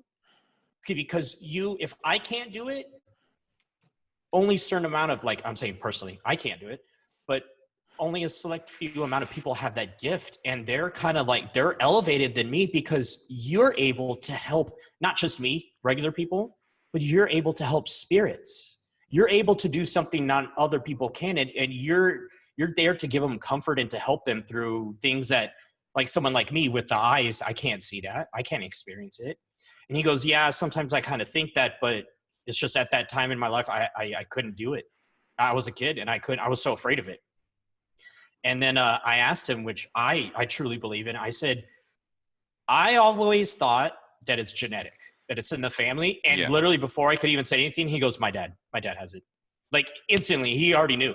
And so I said, did you ever speak to your dad about this? And he goes, no, nothing. I literally, when I started smoking, to cut that connection or close that door, to like numb my brain to not be awake to it, he goes, I left that alone. I left it in the past. I didn't even want to talk to him about it. Nothing. It just blew my mind, because for me, as someone that likes to ghost hunt or investigate, and I'm like, wow, how could you turn your back on it? That was and it's just, then I really thought about it. I was like, there's no way for me to even understand what someone like you or he goes through. Like, there's no way. And there's people that are way powerful than me. Like there's people that are way, like they see them, like those. And I want to get to that point. Like they'll literally see apparition. I know people, I've heard stories or people where actually they'll see people like the way he saw him, they see him at will. Like that's what he said. He said it was not. Yeah, and I'm not a shadow person, not an outline. He goes, literally. Yeah. It just looked like someone that was really sick because they didn't have a lot of color. Yeah. Because he goes, literally in the grocery store, I thought it was an actual man, and I was a kid. I was like, oh, he said he still loves you. Jason says this. And she starts yelling at me because I'm a terrible, rotten neighborhood kid. How could it be so mean and cruel? And he didn't know what the hell was going on until his mother came by and told him, like, her husband just passed away, Baba. And he didn't even tell his mom. He was just like, oh my God, I just spoke to him. Like, that was him right there. So I was fascinated by that because I've known this guy. He's a good friend of mine for a long time. And I guess just it's not comfortable for everyone to talk about this kind of stuff, because of the way that you get looked at for a lot of the population. It is.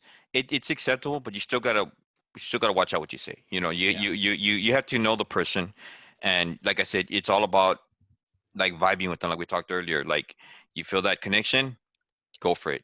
If you feel like, oh, I don't know, and you can know. You don't have to sit there for 30 minutes and get it out of them. Like, oh, I mean, you just say, oh, I like doing this, and they, oh, I don't mess with that. Okay, there you go. You already got your answer. Yeah. And but yeah, I mean, there's people out there that seen things and they see them at will. Some are, like I said, mediums that already met it, like they can tell you right off the bat, like, and that's where I'm trying to get at.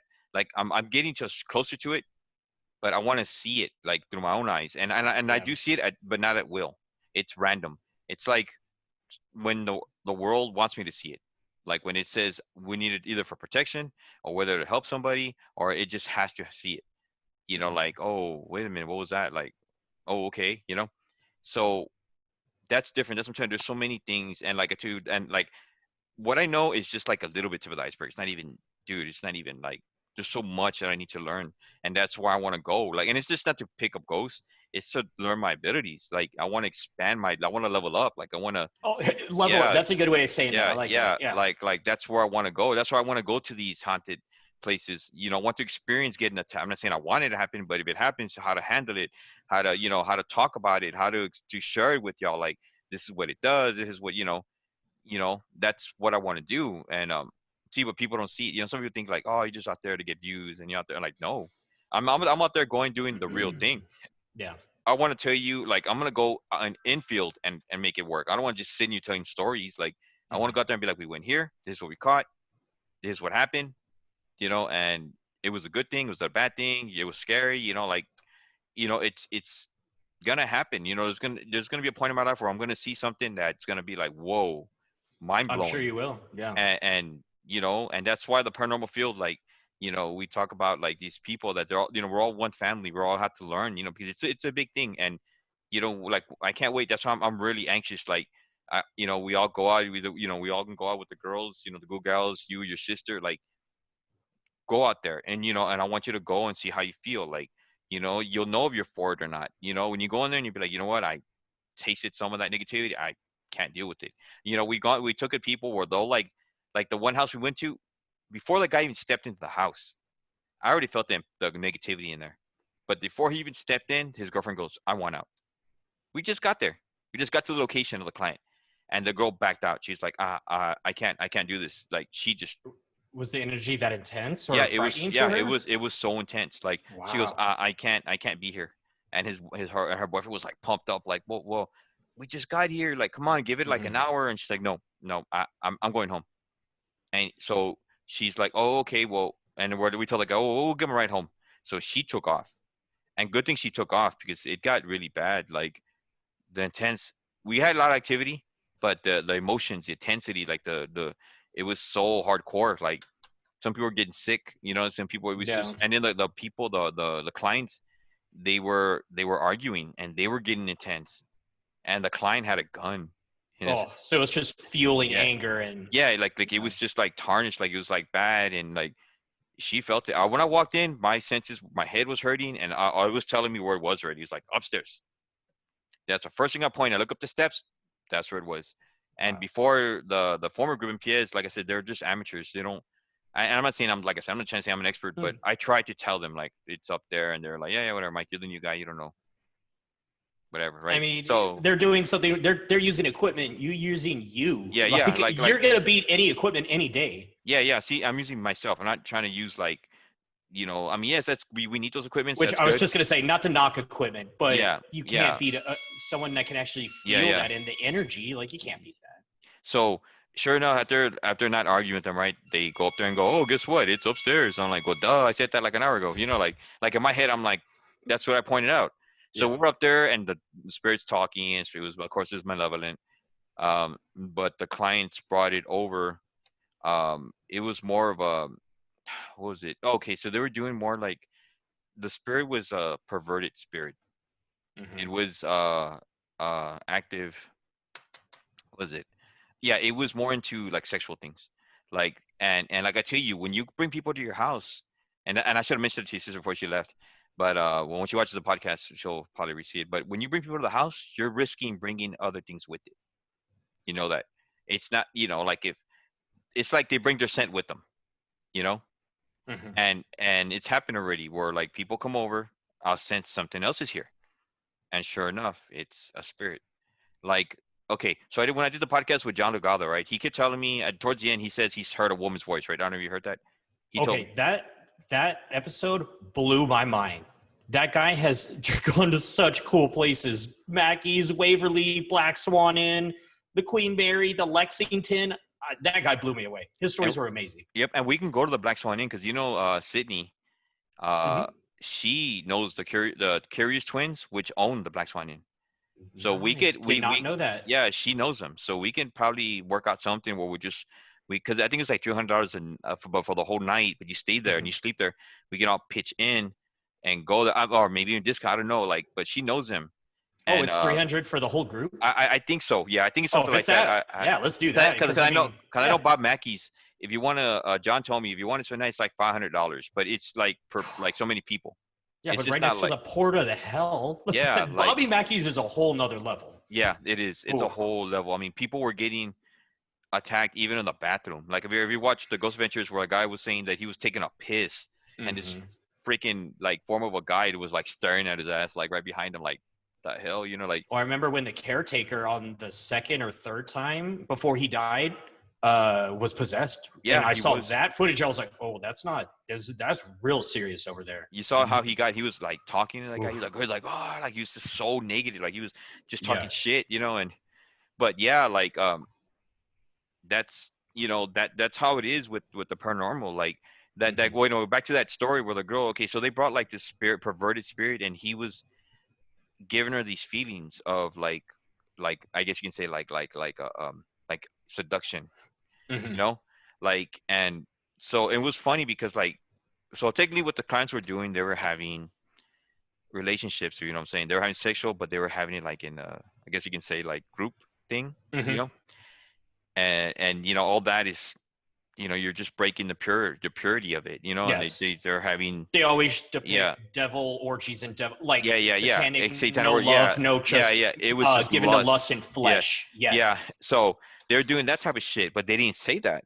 I caught onto it, and then Kayla caught onto it because she's real powerful. So I caught to something like that, and it was weird because when I was talking to this the client, she was like, the way she was talking and the vibe she brought, like the seduction was rubbing off on me. And I was kind of like, oh, how you doing? Kind of that, Hmm. like making moves, like it was there, like, let's do it, Yeah. like. And I was like, oh, okay, never mind, like, gotta back up, like it was already telling me like, there she is, there's a bed, there you all too, hey, let's That do it. fast, like that Yeah, strong of that's that's strong. crazy that it That's just creeps and grabs you. Yeah, it Like, grabs you, and then she's like oof. talking, oh, and yeah, I could tell how her eyes are looking at me, and I'm like, oh, okay.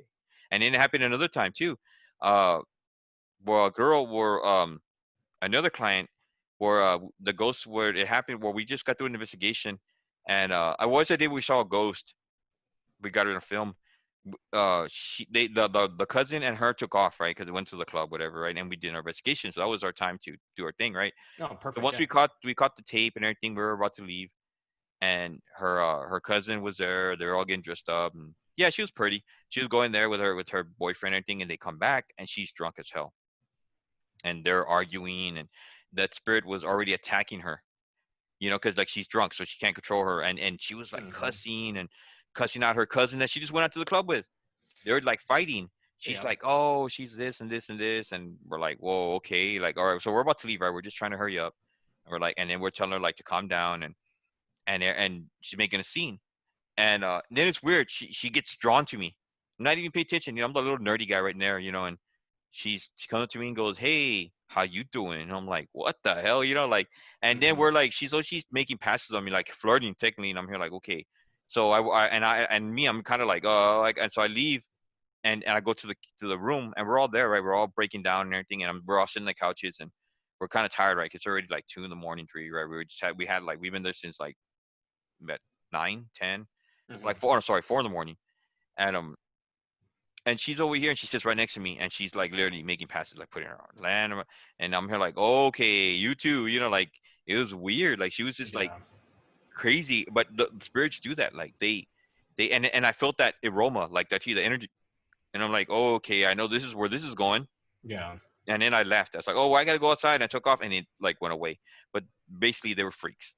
Like they were like that. Well, I mean, they always depict in okay, for an example, Exorcist movies. What always happens to the girl? She turns really dirty and perverted. Yeah, Like she wants to do the most unpure, unclean thing, and it's usually to the priest. Like yeah, those dirty, dirty perversions. Yeah, yeah. And that's that's real how intense. that's how they attack. Like they can attack in different ways. They can cursing, violent, and malevolent things, or they can do it in that way.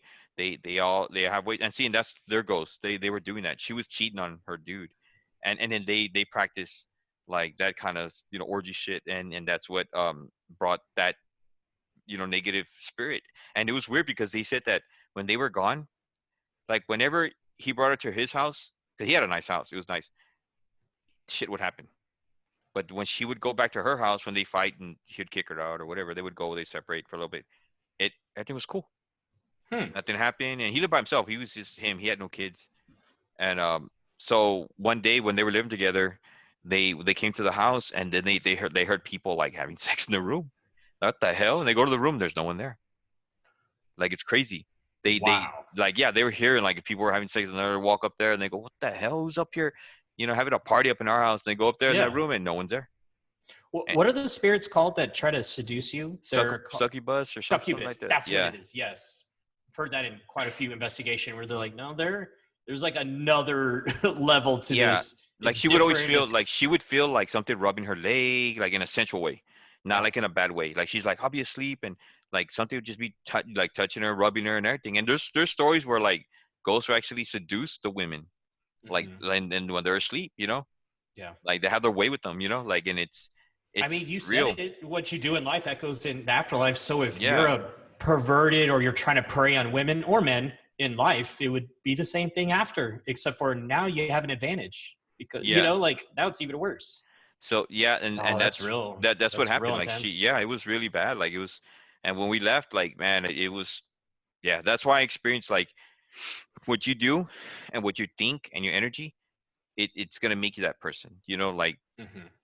it's all about how you control yourself. Like I mean, and that's why I know through experience that happened. Like and if that's what you worship, that's worship means like that's what you pray on. Like that's your Yes. thing, which is good or bad. If you do worship, I mean, if you practice good things will happen. Like good karma. You do bad karma, and you know it's wrong, but you do it anyway. It's gonna happen. And you're gonna bring Yeah. things with it. People don't understand that you bring things with it. Whatever you bring in your house, you bring a negative friend to the house, it's gonna rub off. You So let know? me ask you something. Should I be worried hanging out with my cousin? No, no, There's not like, something. I feel I'm strong, yeah, yeah, and yeah, I feel I'm like I wouldn't, and I can't say this. I don't want to sound arrogant, but I feel like I wouldn't allow something to put me down. I've already been down, being super sick, like getting deathly ill in yeah, 2018 and having the transplant surgery. I've already hit some real motivational and rock bottoms in my mind and spirit, and I'm done with that. So I feel I'm strong enough, but yeah, I'm yeah. asking, should No, I be no, worried but him no, coming over? I don't want something to latch on to no, no, me. no, no, no, because you are a strong person. And see, what helped you, like you said, what woke you up is all that stuff with your ex and going through that stuff, right? Remember you said like I just you, 100%. you said I said I woke up, I just started seeing. See, It you changed my woke. life. Yeah, it changed your life. It So now you changed my know, life. and see, and you already been down in the dumps. I mean, look what you like. Okay, Hmm. look what you've been through. That to me, that's heroic. That is inspirational. Like I mean, yes, I went through a mental breakdown and I went through all that stuff, but look at you, you went through a physical breakdown, and It's yeah. look how you are. So It's you not easy. so you Shout out have, to anyone that's been injured and spent yeah. months in a hospital. It's not easy. So Yeah. like I give all my like, to me, y'all the true heroes. Like I mean, because you're physically fighting a battle, you're fighting for your life. Look at all the kids that have cancer or leukemia, how they're in those hospitals, and my heart Yeah. goes out to them. I love those kids. Like I those are sat the when I real did heroes. I had over eight. No, not over. It was exactly. I had 18 blood transfusions in like 3.5 months. That's more than double my body. So I had more. I had other people's blood in me. I didn't even have my own blood in me because I couldn't sustain blood levels. The rooms that they put you in from, I sat with the cancer people a lot of the time, with the chemo people all the time. It's not a good vibe in there. I Yeah, mean, and yeah, and you're it's fighting bad. for your It's life, bad. and Yeah. seeing, and that's more heroic, very heroic than like, in other words, I can't bitch and say, oh, my life is bad. Look at you, man. You're like a living testimony. You're like a living, walking proof. And I You think know? about it like the other people I saw in the hospital. Look at them, man. I like the surgery, the transplant surgery that saved my life. It's hard to recover from, but as time goes on, it gets better and better. By the time it's a year, they're like, you'll be 90%. So just give it time and allow, like, take it Yeah, easy. Don't get frustrated with, that I can't go run 5 miles right now, or I can't lift one of my, like in time, it yeah, in takes a lot of time. mental strength and fortitude to really, to go through like that. Because I've seen some people that have had terrible injuries or sicknesses, and it changes them for the worse. It broke them, they Yeah, don't have hope anymore. They don't believe in themselves. They don't believe in their inner light. Sometimes it breaks you. yeah, it does. Like in other words, like I always like watching those motivational speakers, like, and I watch those a lot. That's kind of like my alarm clock, like to wake up and get inspired when I'm feeling kind of down. And there's always speakers saying like, what if the doctor told you today, like you got 3 months to live? Your way of thinking will change instantly. Like the way you felt yesterday before they told you the bad news, you're like, it's another day. You won't be thinking like that after they tell you that. If they told No. you got three months to live or a year to live, you know what you can do within those years? You're gonna make it the best year ever, right? Hmm. That's the way you should live your life, as if it was your last. Yeah. If you think like that, like, hey, I could be sick, I could be dead, I could be this, I this tomorrow could be my last day. You know what? Let me make today the best day I could possibly can. And that's the way Hmm. you gotta live your life. Like, okay, yes, I'm not saying that every day you're gonna have that peppy attitude, yes, but you gotta think like that. Like, like Yeah. Yeah. It's naive to say you could be positive 100% of the time, but trying and having the mental, like, I know exactly what you're talking about, because I yeah, wasn't always like that at all. And now I am. yep, I wanted to talk about a really weird connection that I made just in the past few months, and it has to do with you and me and everything. And before I would have said, what a coincidence. But now I don't know if I believe in coincidences. So after my surgery, Presley and I are doing our podcast as we're recovering here at home. Very slow. It takes a long time. And we put up the paranormal, our first paranormal episode. So this girl messages me, and I haven't spoken to her in a few years. She used to be a regular at the mixology bar I used to run, and we just had acquaintance talks. Nothing serious, nothing personal. How's your day going? How's work? Hey, look at the Spurs are on. Nothing ever personal. She knew nothing about me. I knew nothing about her. Well, I get really sick. We're recovering, and she reaches out to me because she saw the paranormal episode. And she's like, yeah, I've experienced blah, blah. I've been going through this awakening. And I was like, what's an awakening? And she explains it to me. She says she had a near-death experience herself and with her child. Now her eyes are open and she can see. And I'm like, okay, at first I'm a little skeptical, but I keep talking to her because now I have such more of an open mind. Like before, I was trying to be like, nah, you're crazy, blah, blah. But I'm like, let me listen to it, because there's stuff that I experienced in the hospital and that I saw that doesn't make scientific sense, doesn't add up one to one. So I don't know what's out there. So let me see. So through talking with her, she became a great friend of mine and has taught me and shown me a lot of different things. Meditational energy. She's also an empath. Lots of stuff. Okay. Awesome. So we keep talking and we're talking more and more. Then I thought it would be a good idea to post the paranormal episodes that Presley and I did for our podcast on some local groups to see if anyone was interested or to talk with them. Lo and behold, you message me. Okay. So we talk. I instantly like you. Instantly. From the first time we were speaking, I was like, man, there's something about you. You just have good energy, good positivity. Just instantly, I already knew. And I thought it was very bizarre because I feel like most of the time when I meet someone, I'm kind of standoffish and then I get comfortable with them. But it wasn't like that with you. It was very quick. So, okay, I meet you. I tell my friend, and I affectionately call her Alien Ashley because she says she is a hybrid. She straight up is an alien. And I tell her I was on your podcast. Oh, cool, blah, blah, blah, blah. A few days go by, and she tells me, hey, guess what? This paranormal group wants to interview me to be their medium. And I'm like, oh, that's fantastic. That's really cool. She's like, you should help me manifest it. I was like, okay, I'm sending you the energy. I'm thinking about things. Guess what the group name is called? Cool Gals. Cool Gals.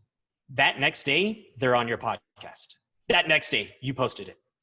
And I was like, no freaking way. What the hell? How is this like, how did this connect like this? And then Sylvia reaches out to me, and I just happened to mention, hey, one of my really good friends, I think she interviewed you with y'all. You know, I don't know if she got it, but I hope she did. She's a wonderful, wonderful person. And lo and behold, yesterday, Ashley messaged me, hey, guess what? I did my interview. I'm in. You're looking at the new Ghoul Gals. And I was like, how the hell did all of this in just a couple weeks, like blink from her? I haven't spoken to her and everything, and her telling me some, stuff that some people would be like, you're crazy. Like you're actually crazy. And me talking it and opening my mind to certain subjects and ideas. And then you, and then the Ghost Gals, and then them on your show, and then her being on it now. Yep. It just, to me, I was like, that's such a weird coincidence. She's like, there are no coincidences. It didn't happen by chance. It happens for a purpose. Like, I think everyone's connected, and like, it's cool. Like I'm glad, eventually you would have met him regardless, even if didn't, because like now, like tonight, we're going to probably have another podcast with Go Girls, and Keith Bailey's supposed to be on. Nice. Hopefully he makes it. Hopefully, if not, because I know he's a busy guy. So if not, most likely what I'm going to do is, because I already told the girls, it's going to be the girls and him, because they all know each other. Oh, okay, cool. So it's going to be the girls, and then hopefully the new girls, and kind of meet them. But if not, if Keith can't make it, then I'm just still going to have it regardless, and hopefully use that as an introduction to meet the two new other girls, which I guess that's your friend, Alien Ashley, right? I believe. Alien Ashley, I love her. She's amazing. Yeah, so I'll get to meet her, and I feel like you two are gonna click very well because she's an amazing person, just like you are. Yeah, she's really cool. And I want to meet people like that. Like, you learn from each other. Like I want to teach you things too, and learn so that like you can be well prepared in this world. Because I'm gonna tell you right now, things are changing, and I know what the change is, and we'll talk about that when we're off the air, and I'll tell you why. But it's things are coming up, and you need to know. And there's things that you need to understand that that are happening. Things are gonna happen more before it gets better. It's just, I call it the year of the awakening, and I've seen that a lot online. Yes, it's all connected. What we're going through with everything, and yeah, dude, and that's part of being an empath. Like, you just see, like I tell you, even if I wanted to ignore it, if I wanted to smoke weed and do not care, I'm still gonna see it. That's the downfall of it. Like, you're gonna see things regardless, and even though you don't want to, or you try to ignore it, it's always gonna be there. You're gonna hear it. It's gonna be that low, that numbing, that annoying hum, like a little bug, just, and you're like, God dang it, get away from me, like it's always gonna be there. And yeah, definitely, like, man, that's why I look forward to, like, all of us go on investigations, and I know Sydney's down for it. Like I said, we're not, there's no I in the team. We're all gonna be, you're all gonna, and I want your sister to get involved, because she's just awesome. She's really cool. I'd definitely like to meet her in person. So maybe whenever she'll come down next month. Yeah. So definitely, maybe I want to meet y'all, both of y'all. So maybe we can go get lunch or something. We all meet together and talk. Yeah, of course. And hang out. And but yeah, definitely, I'm really happy that once all this thing ends with COVID, like, we start doing investigations, and you're gonna meet Art too. Art's a guy I hang with, and he's a great guy, dude. Awesome dude. Like, hands down, him and his wife, and he's a beautiful family. They're great guys. He has good camera works, everything. I don't know, like I said, have you seen that video on Facebook where it looks like a movie? He did that. Is Art the one that's in the Dead Seekers, or no? He's with the St. Joan of Arc Paranormal. Oh, okay. Yeah, cool. Yeah, he got me into his paranormal group, so I'm in his paranormal group. Lone Wolf was his idea, and I went and he told me, Michael, make your own podcast. He came up with the name, and so I shout out to him. That's why he's my buddy, man. This guy is like awesome, I always like the moon behind you, and then the other episode that when you brought up, I think it was you that you brought up moon water. I was like, what the hell is moon water? And I asked Alien Ashley, and she was like, you need to be using it. I'll make it for you. I was like, okay, I'm in. And I started reading everything up on it. I was like, I'm in. I'm sold. Yeah, and like, my daughter, she's 18, so she's into like witchcraft. Like, she knows all this crazy stuff. Like, she's into moon water. She's all her stuff. Like, real big supporter with her. Like I'm like, you do what you want, Mhm. and she's doing everything and she's learning. But yeah, like we're into that, and like I said, it's a calling, man. It's used for I mean, like I'm using it for good. And like I said, when you go into paranormal, man, when you go out there investigations, man, it's so awesome, dude. It's like, I mean, I can't guarantee you that we're gonna get like great evidence, but that makes it fun because you don't know what you're gonna get. I mean, You know? honestly, it's like fishing. I could be out Yeah, there all damn day and not catch a fish, and I still had a great time. yeah, and I then mean, and it's not about I need to catch. I need yeah, to get one. It's not. That's not how it should be. yeah, and you know what? When you don't care is when it's gonna happen. Yeah. Like when you're just there and you're doing your thing for like your goal is to make sure the family's okay, and to figure out the problem, and that's when things will happen. Like I told you when we did that investigation, we caught nothing. And the client was telling us all this crazy stuff like, oh, this happened, so we're like, oh shit, so it's active, we're gonna get something for sure. Throughout the whole day, the whole night, I'm sorry, nothing happened, nothing happened, nothing happened. Finally, at the end, before we were about to close it up, like we did our last couple of sessions, that's when we caught that entity on film, and it moved. And I'll show you that when we ever maybe next month, well, when you sister come around, we'll go Yeah. eat Yeah. some, we'll go something, and I'll show you all the videos, the footage I got. And man, it was awesome, dude. Like we're like, whoa, like, and that was just one luck of the draw. Like it was just like we just got lucky, we caught it, we taped it. Now we got that in the books. But definitely, yeah, like man, it's always good to know, man. That's why I'm trying to keep everybody in the loop. Like, Yeah. come on the podcast often. Not like, oh, we won't see you again. Like I want to, John. I know John the is gonna go, and I know he's going to some first investigations. I'm gonna get in contact with him because I want it. Man, that guy's got some crazy stuff. Like, and His the whole episode that you had him on, I was just glued to listening to what he was saying. The places he's been to and the experiences. You know what also shocked me? When he said that he puts a barrier spell, or he puts a yeah, barrier with the dowsing rods around his house. Okay, I got this horrible image of like a mob of people outside the windows at Walmart on Black Friday morning. I was like, so bro, are you just like, there's a whole bunch, because he said he brought them home from, well, he said the stagecoach off of I-10 in Callahan, because those yeah. railroads, I knew a person that died trying to jump those railroads, street racing in high school. And when he Wow. said that, I was like, I know exactly where that is.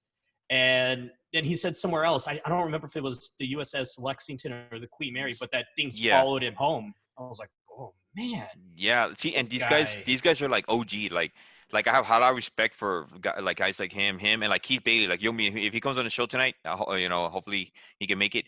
Man, this Mhm. guy has been doing it forever too. Like I think he's been doing it for like, I think if I'm correct, I'm not sure. I think 17 years, maybe more. But That's awesome. this guy's been doing like the real stuff. Like I want to go like up north, like Massachusetts, all that area, New York area, California. Like I think he has his own radio. He's a co-host of a radio Oh, show up nice. in the East Coast. So yeah, he knows a lot of people, man. And man, I hope I really want to stay connected with this guy. He's a really cool dude. Talked to him already on the phone a couple of times. Great guy. But yeah, man, he knows his shit, man. Him and John, they know a lot, dude. And that's kind John's of the stories people. were amazing. Yeah, Yeah. that these are guys that I want to keep in the loop, keep connected with, because these guys they share. Like he told me, in the video, like he told me, like, Mike, the investigators you go to, these are little things. These are like level one things. You haven't been to the real things. Like Bob Mackey's, that's like top level shit. And that's kind of where I want to be at that level. Like he pretty much said, like, hey, when you go out there, trust me, it's a whole different experience, compared to what we do here, you know. But it prepares you though. Like even Key told me, this prepares you so when you go to a client's house, because some client's houses are bad, it's just not big public areas like that, there's some that are really demonic, and this prepares you to know how to handle situation, you know. So definitely, yeah, that's gonna be good.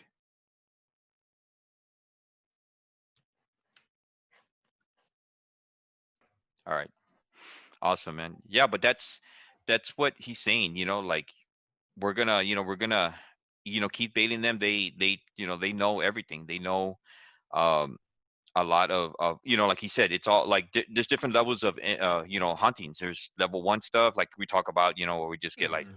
a little promiscuous ghost, a little trickster ghost. And then you got demonic ones, that are like they start messing with you. And that's kind of like where I want to be at. I want to see that because that prepares you. So when we actually go on investigation, and let's say we run into a demonic demonic one, we know how to handle it. It won't be like, oh my god. And Yes. because if we don't know, man, that thing's gonna run all over us, Mm-hmm. and it can do a lot of damage, harmful things to us. But that's how Yeah. passionate about it with the paranormal, My my cousin, I don't think it's a full blown demon, like way up there, but it has bad Yeah, intentions for his it life. has, yeah, It like wants it is bad serious. things for him. Yeah. It's serious. Like that case right there, we would consider that a serious case. Not being Yeah. like, oh well, he just having bad dreams. Okay, maybe no. Like Mm-mm. this is serious stuff. Like this is something that can go good or bad. It can go both It's ways. affecting him greatly his entire life. Yeah. Yeah, and the last time you told me the update, you said they were still together. Now they're not. And see, that Now was a they're not in. What was this? 2 weeks, Mike? yep. 2 weeks. And Now they're that was not. He's already in a new apartment, and things are already happening in see, there. that's a mission. He already That's so it fast to it me. I wanted him would to think it would be break. months, but no, immediately. He, Immediately, it started it doing it's things. taken away his support system, and his wife or girlfriend, whatever it was with his kids, those were his support system. He got Yep. rid of it. See, this thing's already on a plan. It already knows what's up. It knows what it's doing. It Oh, has they're his agenda. separating from anyone that cares about him. Yeah, Anyone. Yeah. any agenda, anything that's new, it's gonna get rid of it. Like let's say you became in his life more often. Let's say you started hanging out. Guess what? Now it's gonna work on you. Now he's gonna work on you where he's gonna start arguing with you. He's Which gonna is find reasons. interesting because that hasn't happened. And he's, so it's only me and my sister. But to me, he's like my brother. He's 8 years older than me. But growing up, once I hit like high school age, and obviously he's 8 years older, so college, we were like this. So it Yeah. would be, I will be, I'll keep that in mind. If he starts, getting real ugly with me or turning and snapping on me for no reason, I'm gonna be like, I know what's going on. Yeah. I know it's trying to push. The only one that's giving you a little bit of light of what's going on because of our talks with you and the Yeah. cool gals and Ashley. It probably would try to push me away. Yeah, he may like don't take it personal, but he may just start. He may be like, I just want to be alone. I'm Yeah. depressed. No, just don't want no one right now. Then it's not him. Then it's not him. That's really good. I'm glad you said that because I need to keep that in mind. Yeah. If he Because starts pushing you away, he for sure wants to meet you. Absolutely. He said, when can I meet him? I said, well, let me talk to him and blah, blah, because when I told him everything you said about like it's planned to slowly pull him away and break up his family, he literally was like, I feel that. I don't just think it, I feel it in me that it's pulling my life apart so that it can get me in the worst depressed rock bottom, like what we said, to maybe take your own life or it take his body. Yeah. Like it wants him miserable. Yep. And like I said, we can do it through Zoom. We can meet like what they call a client investigation. Client, like before we do the client investigation, we do, I guess, like a client interview. Mm-hmm. And I would like to do that with him. We can do it. You can come to your place, or if he has his own place, just like we're doing now with you and your sister, three-way chat. And I can have a client interview with him and ask him questions, and hopefully he's tells me. I'm not expecting him to tell me everything. I don't care about his personal life, but if he just tells me the main things, like this is what's going on. No, he's pretty open. The good thing about Joey is he's real open, especially because he knows something's going on. Like he needs help, and he doesn't know what to do and how to get it. So. And those are the best ones when they're open. When they're not open, it's hard. Like I told you, investigation we told you that at the business, the guy was saying that his wife died and regularly he was really cheating on her, and he didn't say that until we figured it out. That's why his wife came back and started haunting him. He crazy, never mentioned that. We kind of put one and one and two together, and they were like, oh, there it is. So if he's open, it'll make it a lot easier for us to help him. That's how we want to help. I mean, if you can't tell me the truth, how can I help you? How can you admit you don't have a drug problem if you're saying I don't? Exactly. Oh, well, then how can I help you? And well, then why is this happening? Well, you're taking drugs. You got to admit to it. And yeah, definitely, I would love to meet him, man. That would be a good, because like I said, we're looking for investigations, and hopefully all this.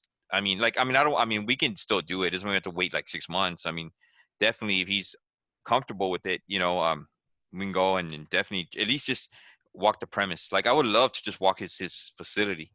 See, that's when something's there, because the spirit will talk to me. It will let me know, like, get out, or hey, how you doing? We could probably do that. He lives, like I said, by La Cantera, right by me. Someone posted this the other day. I live a mile and like a half away from. Have you heard of the Gray Moss Inn? Yes, I have. Gray Forest. It's a mile and a half down the road from me. It's right around the corner. And one of my friends worked there a long time ago, and he's like, "Bro, that place, weird things happen." He says constantly things. Like as a server, at the end of the night, you need to fill up all like the salt, peppers, sugar caddies. make the table perfect. So in the morning, boom, open up and bring people in.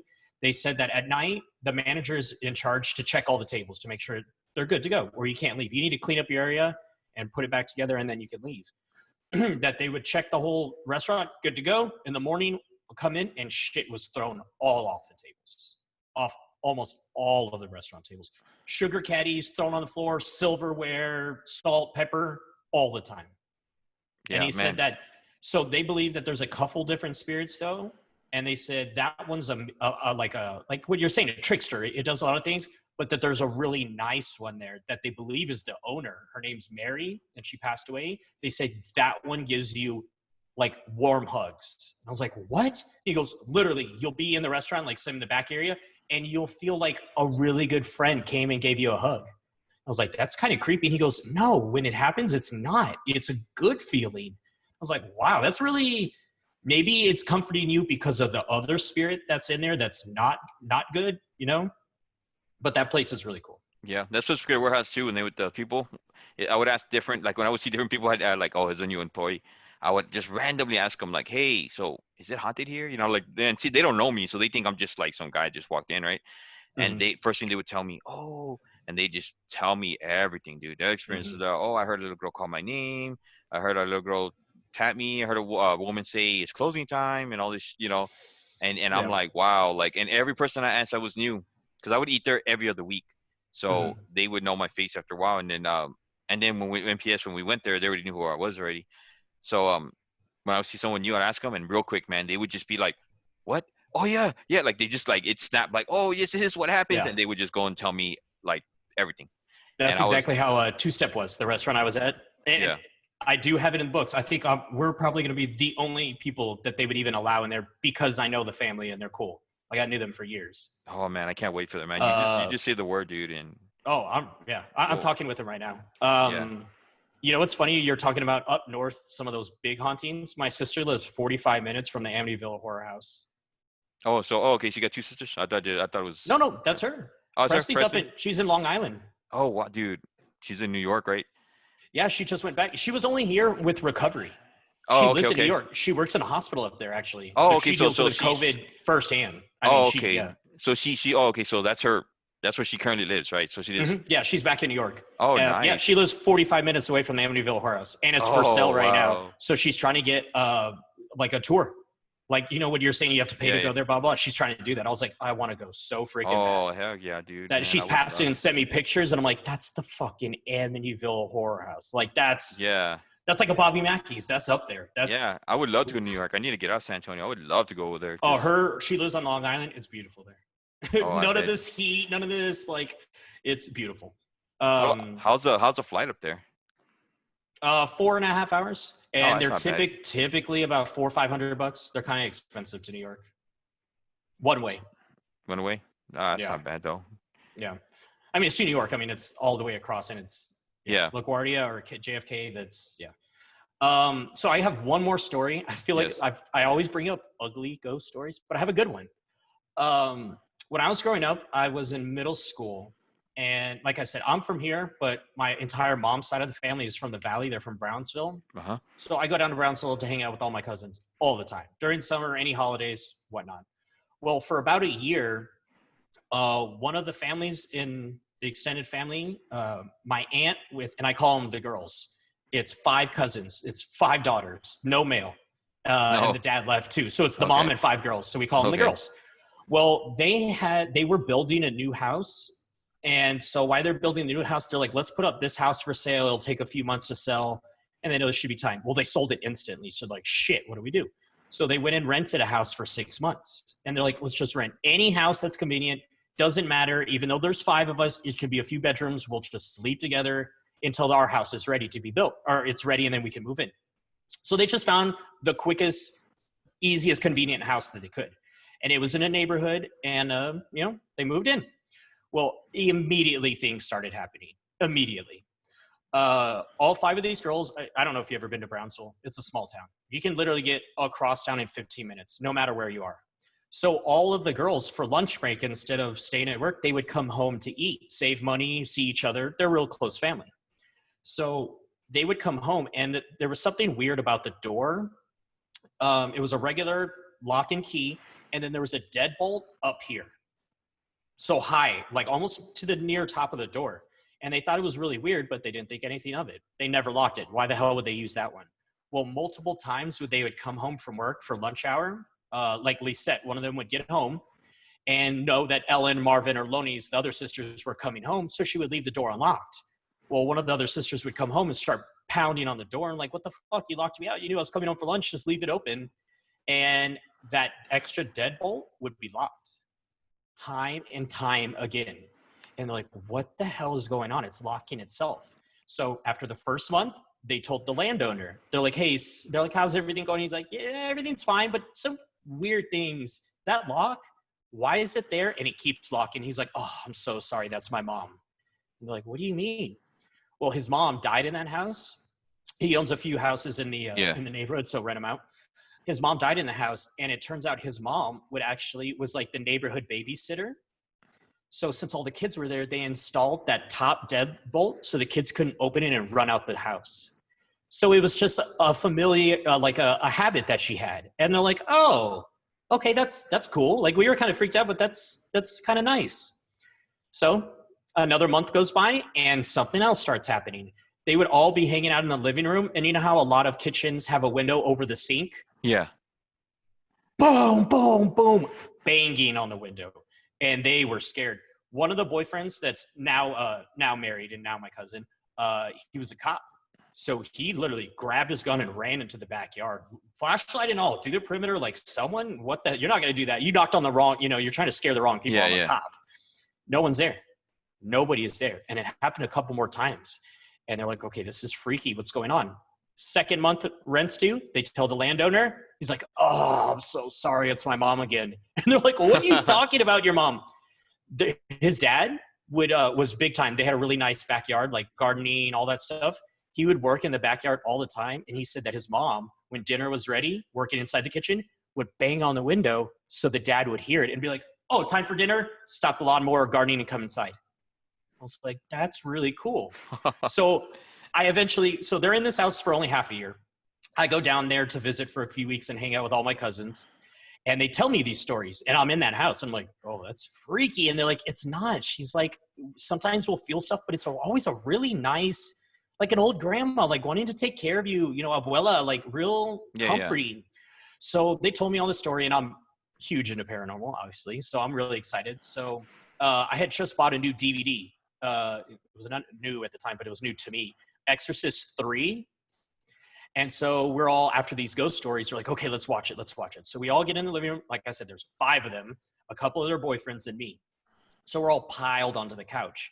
We start the movie up, and not 5 minutes into the movie, the TV shuts off and it's pitch black in the room. And of course we're all like, oh shit, what the hell is that? That's freaky. Someone runs across the room and turns on the light. And we're like, what the hell was that?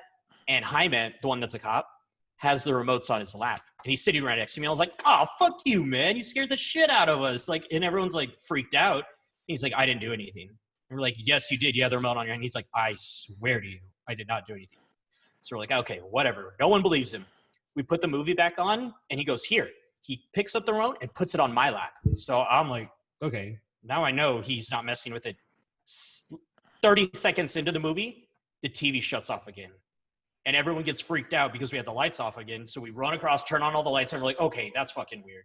And the thing is, the power surge, the surge protector wasn't turned off. The DVD player wasn't turned off. Just the TV. We're like, that's freaking weird. So we put on, it was late at night. We threw the TV on. It was on Wheel of Fortune. Nothing happened the rest of the night. And we're like, okay, that was really weird. They tell the landowner, and he's like, that's my mom. Again. And they're like, what do you mean your mom? What are you talking about? The little kids, when she would babysit them, they'd have a habit of like watching channels that are inappropriate for them, adult or cussing. So she would always walk over and be like, that's it. No more bad movies. And she would turn off the TV. And that's exactly what she was doing. She didn't like us talking about the extra evil stuff. Yeah. She's protecting you. Yeah. From that Yes. stuff. And I was like, it blew my mind. And I was like, those are 3 very eye-catching experiences, and it would happen all the time over there. That's The awesome, knocking dude. on the window, the locking of the door, but they said it was always such Yeah, a good it had a meaning. feeling. It had a meaning to Yeah, it. Yeah, yeah, she's a protective grandma. I was yeah, like, that's one of the stories I had. That's a really nice one. You know, like a really like, oh, that's yeah, cool. yeah. That's very Yeah. It's always good to hear nice spirits. Like there's, and I know I read some too where like they be watching over the kids. They would the kids would see them. Like how they're foreign. They're like, I'm playing with my grandma. What? Like, or this nice lady or something or a nice man and a couple of my younger cousins. My grandma passed away 3 years ago. Have said that they're playing with the grandma, and they when grandma died, wow. they were like 1 or 2. I mean, 12. Now they're like 3, 4, 5. A few of them have said that grandma come and talk to him, and it freaks out the aunts and the cousins. But yeah, a few of them have actually said that, not just one. And it's crazy because it's in grandma's house because grandpa's still alive and the aunts and uncles go over there, It's Yeah, yeah. always in that house. And the little cousins, they'll be talking and like, what are you doing? Mijo, mija, what do you? And they're like, oh, grandma. And they're like, oh. I mean, that's a comforting thing, but still they're like, that's freaky. Yeah, it is. It is freaky. That's awesome, man. Yeah, I remember that. I'll never forget that house because the locks, it was such a weird, like as soon as you go to the door, you're like, why is there a lock up there? That's really weird. Oh, for the kids so they don't run out on the street. Okay. But all the time she would just lock it out of habit. Lock it, lock it. That's awesome, man. That's those are stories that are cool too. To have, yeah, we have a lot of negative ones, but to have no nice, inspiring ones Exactly. like That's that, what I was saying. like I was good like, I always experience. bring up, especially with my cousin, because that's something that one's negative. So it's always Yeah, important to remember the good, the fun ones. Like the 2-step one, when I yeah, saw it, I did not feel scared at all. I didn't feel creeped out, anything. I was just, wow, I just saw something. And then when I saw the picture, I was like, I think that's the little girl that everyone sees. I think because when I saw it with my eyes, the picture that I saw was a little girl like in a nightgown. Like that's instantly when I saw something, I was like, did I see something? And then when I looked at the picture, I was like, oh yes, I definitely saw something. But that was a good one too. Not a ugly, scary feeling. yeah. But man, I'm looking forward to meeting your cousin, man. I would just let me know when he's down. I'm ready. Just let me know what day he's available. For Matter sure, of man. fact, I get my work schedule Friday, and I'll let you know my next day off. And You let me know Friday. You let yeah, me know your work schedule, and then I'll talk to him for sure. yeah, and And then if it's we'll not do. obviously in person, we can do it just like this because he can come over here and I have another setup. Yeah, definitely we could do that, and then like I said, we always do that client interview, and then we go to because that's how you as an investigator you would do. You go Mm-hmm. into to the location, you kind of look around, kind of sniff out the area. Okay, interview them, get as much information you can, and then we try to piece it together, and then all that adds up when we Mm-hmm. either have experiences or they're telling us. Then we're like, oh, maybe it's this, maybe it's that, maybe it's like you said, it's something they bought. It could be like like an old cabinet that was like Mm-hmm. passed down. That's why you gotta watch that too. What you get free, you know, because sometimes Yeah. that like if it's antique, if because it could be dear to somebody. The Secret Warehouse, the main floor, which is Mm-hmm. it was a bar and everything. Well, people in the waiting room too. It was a big. They had pool tables there, but that was haunted with the little girl because the cabinet they had, that little girl's connected to it because she had died in it. She was playing hide and go seek, and then like she locked herself in and she suffocated in there. Oh shit. So, but she's a nice girl, Wow. and people would Yeah, always but see. wow, what a way to go. That's a wow. Yeah, see, so and when No they brought her wonder to the she's still restaurant, around. Like that's how she passed. yeah, Damn.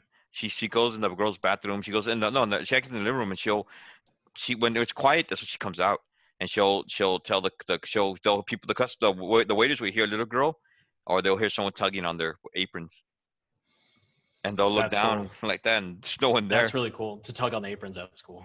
Yeah, so Man. they would yeah, it was a little girl. They would hear her. She would say closing time, and she'll see some other. She'll hear a girl laughing, or sometimes they would feel like a girl's running around them. Like how you have little kids running around you, you would feel Yeah. they would feel that vibe. Wow. But That's oh awesome. And man, well, I'm really, really excited for what's to come in the next few weeks. And then yeah, for definitely, sure, man. as the Well, pandemic gets better, we'll go. And then we're gonna set up the 2-step thing for sure.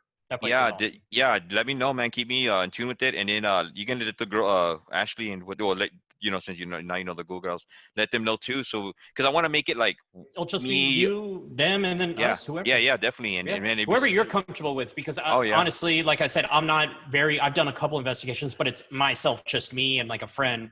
I yeah, mean, y'all that have more experience and know the equipment and know what to do. Like, yeah. yeah, of And the course. Google girls know a lot. They know a lot. Like they're more infield, so they know a lot more than me. I've only Yeah. won a few, but I know Sydney knows a lot. So Sydney, yeah, the Go Girls definitely you let them go. Us, I may bring Art with me. He's part of the guy, and I want you to meet him. Real great guy. Uh, and yeah, we can all go out there, set up cameras, and see what we get, man. And your sister's in town. Shit, that would even be better. Oh You yeah. know, yeah, definitely. I would love She's to bring her out. she gets, I think she's more sensitive than I am. Remember I told you that we walked into that Yeah, holistic shop and those ohms were playing and she got super nauseous? yeah, Like to me, I was like, oh yeah, I hear it, but it just sounds like nothing. And she goes, oh, didn't you say that with your dad as yeah, well? yeah, yeah, And he's like for like, what the hell is that? Turn that off. Like yeah. that's, And yeah, that'd be good to take her because that will I guess that would open up her senses, like her gift. Like she'll see like, Mhm. wow, I am, like it's an experience that she needs to go through. Well, And I know the women in my family have it, my mom and all my aunts. yeah, So I know she has it. yeah, and But her going there will definitely, yeah. I am really excited for you to hear my Alien Ashley, her story. Oh yes, that's I one thing too, I man. don't even want to tell it myself because I want it to come from her, and it's so like wow, okay, like wow, okay. It was a intense situation what happened and how all the pieces fit together. Kind of have like I said, the connective of all of you, me, the Google Gals, and Ashley. Yeah, when she tells her story, it's Yeah, awesome. But and I'll let her tell that one. yeah, hopefully we'll I'll meet him tonight. Like we're gonna have Keith Bailey if he can make it. If not, we'll schedule another time with them. But I'll have the girls get on it anyway, and that allows me to meet because I already know Sydney. I met Jessica. I believe, or Uh, they're both Jens, right? yeah, Jen, Jens, I yeah, think it's Jen, still, yeah, Jen, yeah. yeah, Jen. So Rooter and Rose, I believe, and Yes, that sounds they're good. awesome. They're awesome. So if I can meet the two new girls, they got your which is your friend and one more, that'd be cool. So at least they got a face, and and I get to meet them, and I'll still have the podcast just it's kind of like introduction, and I want to hopefully they can share their, I guess how they got into the paranormal, Mhm. their experiences, and that'd be cool. But yeah, Well, definitely, man. sounds good, I brother. look Man, forward. I was gonna say we kind of stuck to the paranormal this time, or to at Yeah. least ghosts. I know we have some alien stuff to talk about, but Oh yeah, yeah. We'll we'll do it wait on that again. one. Well, we'll do Yeah, it next week for sure. Next week, for sure. sounds Next good, week. brother. All right. But yeah, but thanks for coming on the show, buddy. And thank your sister again. I really appreciate meeting her. She's real awesome. I'm looking forward to working with both of y'all, and definitely, we'll go on our own adventures. More stories to tell. Of course, more We to get come. more to Definitely, that's come. for sure. All right, buddy. Yeah, we'll go ahead and end this. Next week for sure. We're gonna get on again, and we'll talk about UFOs. We'll stick to the topic, man. Oh yeah. I love UFOs too. That's another big thing too. And there's other stories too. I Oh got to my tell you about god. that. I have a couple too. For sure. Yep. I've seen one right here, Uh, Mike. yep. Right here in my backyard. Yep. And I that's one thing live too. almost in Bernie. Yeah. I told you by Gray Forest, by Yeah. Yeah. Gray Mawson. I've seen one here Yep. I over my saw one. property. I saw one too, and I actually got a videotape of it, and I got to show you that too when we ever get. Oh my god, And it's yes. just like 3 in the morning, and but this is something that I'll show it to you, and Yeah, yeah. and it's something that I asked for, and it happened. I called upon it, and it happened. Wow. Every And time I go outside when I'm focused or I'm just like relaxing at night, I like to look at the stars. I'm calling to it. I'm like, I've seen you one time. I've seen one time. Like I'm waiting for it again, but yeah, still hopeful. this one was something I called upon, and it happened. And That's it's amazing. and it, I mean, I just called it like kind of like, are you there? And then it just Mhm. boop, it happened 2 nights. And yeah, but we'll share that on the next podcast. Yes, we'll say that for sure. All Awesome, right, man. all right, buddy. Thank you for coming to the show. Always a pleasure. You and your sister are always welcome, man. You have any topics? Anything you find on the internet? Anything you want to talk about? Hey, just let me know and we'll talk about it, man. For sure, man. You don't have to. It could be any UFOs. It could be like paranormal stories, black eyed kids. I mean, there's a lot of them out there. We can talk about Oh anything. yeah. And You know what? definitely, I went back and looked at the Michael Jackson video that you told me to look at. Holy shit, that's good. it looked like him, right? Holy shit, that's good. And I went and looked at Steve Huff. That guy, man, he's got connections. Like it's like talking to a friend right next to him. They're Yeah. immediate responses and intelligent, and that was good, man. Yep. His Yeah. stuff was real Yeah. good. Keep follow him, and then he has another buddy from it's Paranormal Hope. I forgot his name. He's another guy. They're good friends. They work together. You'll if you watch his videos, he'll mention his name. Paranormal Hope. Yeah. I forgot. Oh, Okay, God, I forgot his name. I But got it because his is Huff Paranormal. yeah, and he'll mention his name when you watch the videos. He'll be like, "Yeah, me and my buddy," and I forgot he said his name. But yeah, he's another guy that's cool. He's legit too, And yeah, definitely, dude. I love the fact that they use old tech and new tech, to show people that, Yeah. because a lot of people are trying to like debunk them, like, oh, it's just he's just using this and this and this, and he's new generation stuff. It's easy to manipulate. And he uses like His old 1990. videos, his videos look very genuine to me. Yeah, They don't. There's not a lot of like. Yes, he dresses it up a little bit, but probably because now he has a lot more viewers. Like yeah, everything like set up, but he seems pretty genuine. And when he's talking to them, damn, yeah, I got hooked as soon as I saw one. I yeah, remember late that night we were talking, and I was like, okay, let's go. I saw one. I was like, oh my god, go to the next one. Go to the next one. Go to the yeah. next one.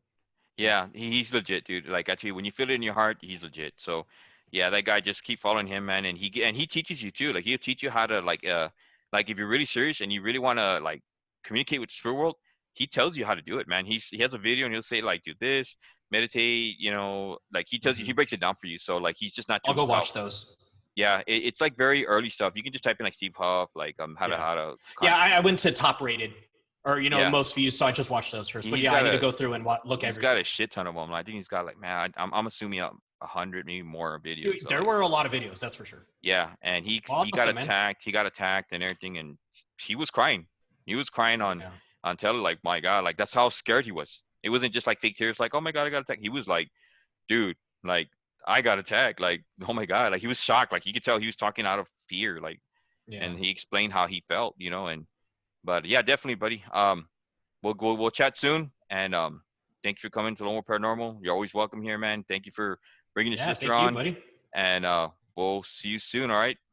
Sounds And good. thank the viewers. I want you to make sure that you go follow his page. It was what's it called? The effing Effing priceless yeah, on this price YouTube list. and Make sure you iTunes. Yeah. subscribe and follow him. Great guy. The videos are great, funny. Seen a lot of them. Great. So go make sure you keep an eye. Shout out to your sister. I know she had to leave early. Hopefully she's a great day. You have a great day, buddy. Take care, and we'll see you soon. And viewers, Appreciate it. thank you for Thank you so appreciating. much. You guys have a great night. You guys have a good day. And remember, you're never alone.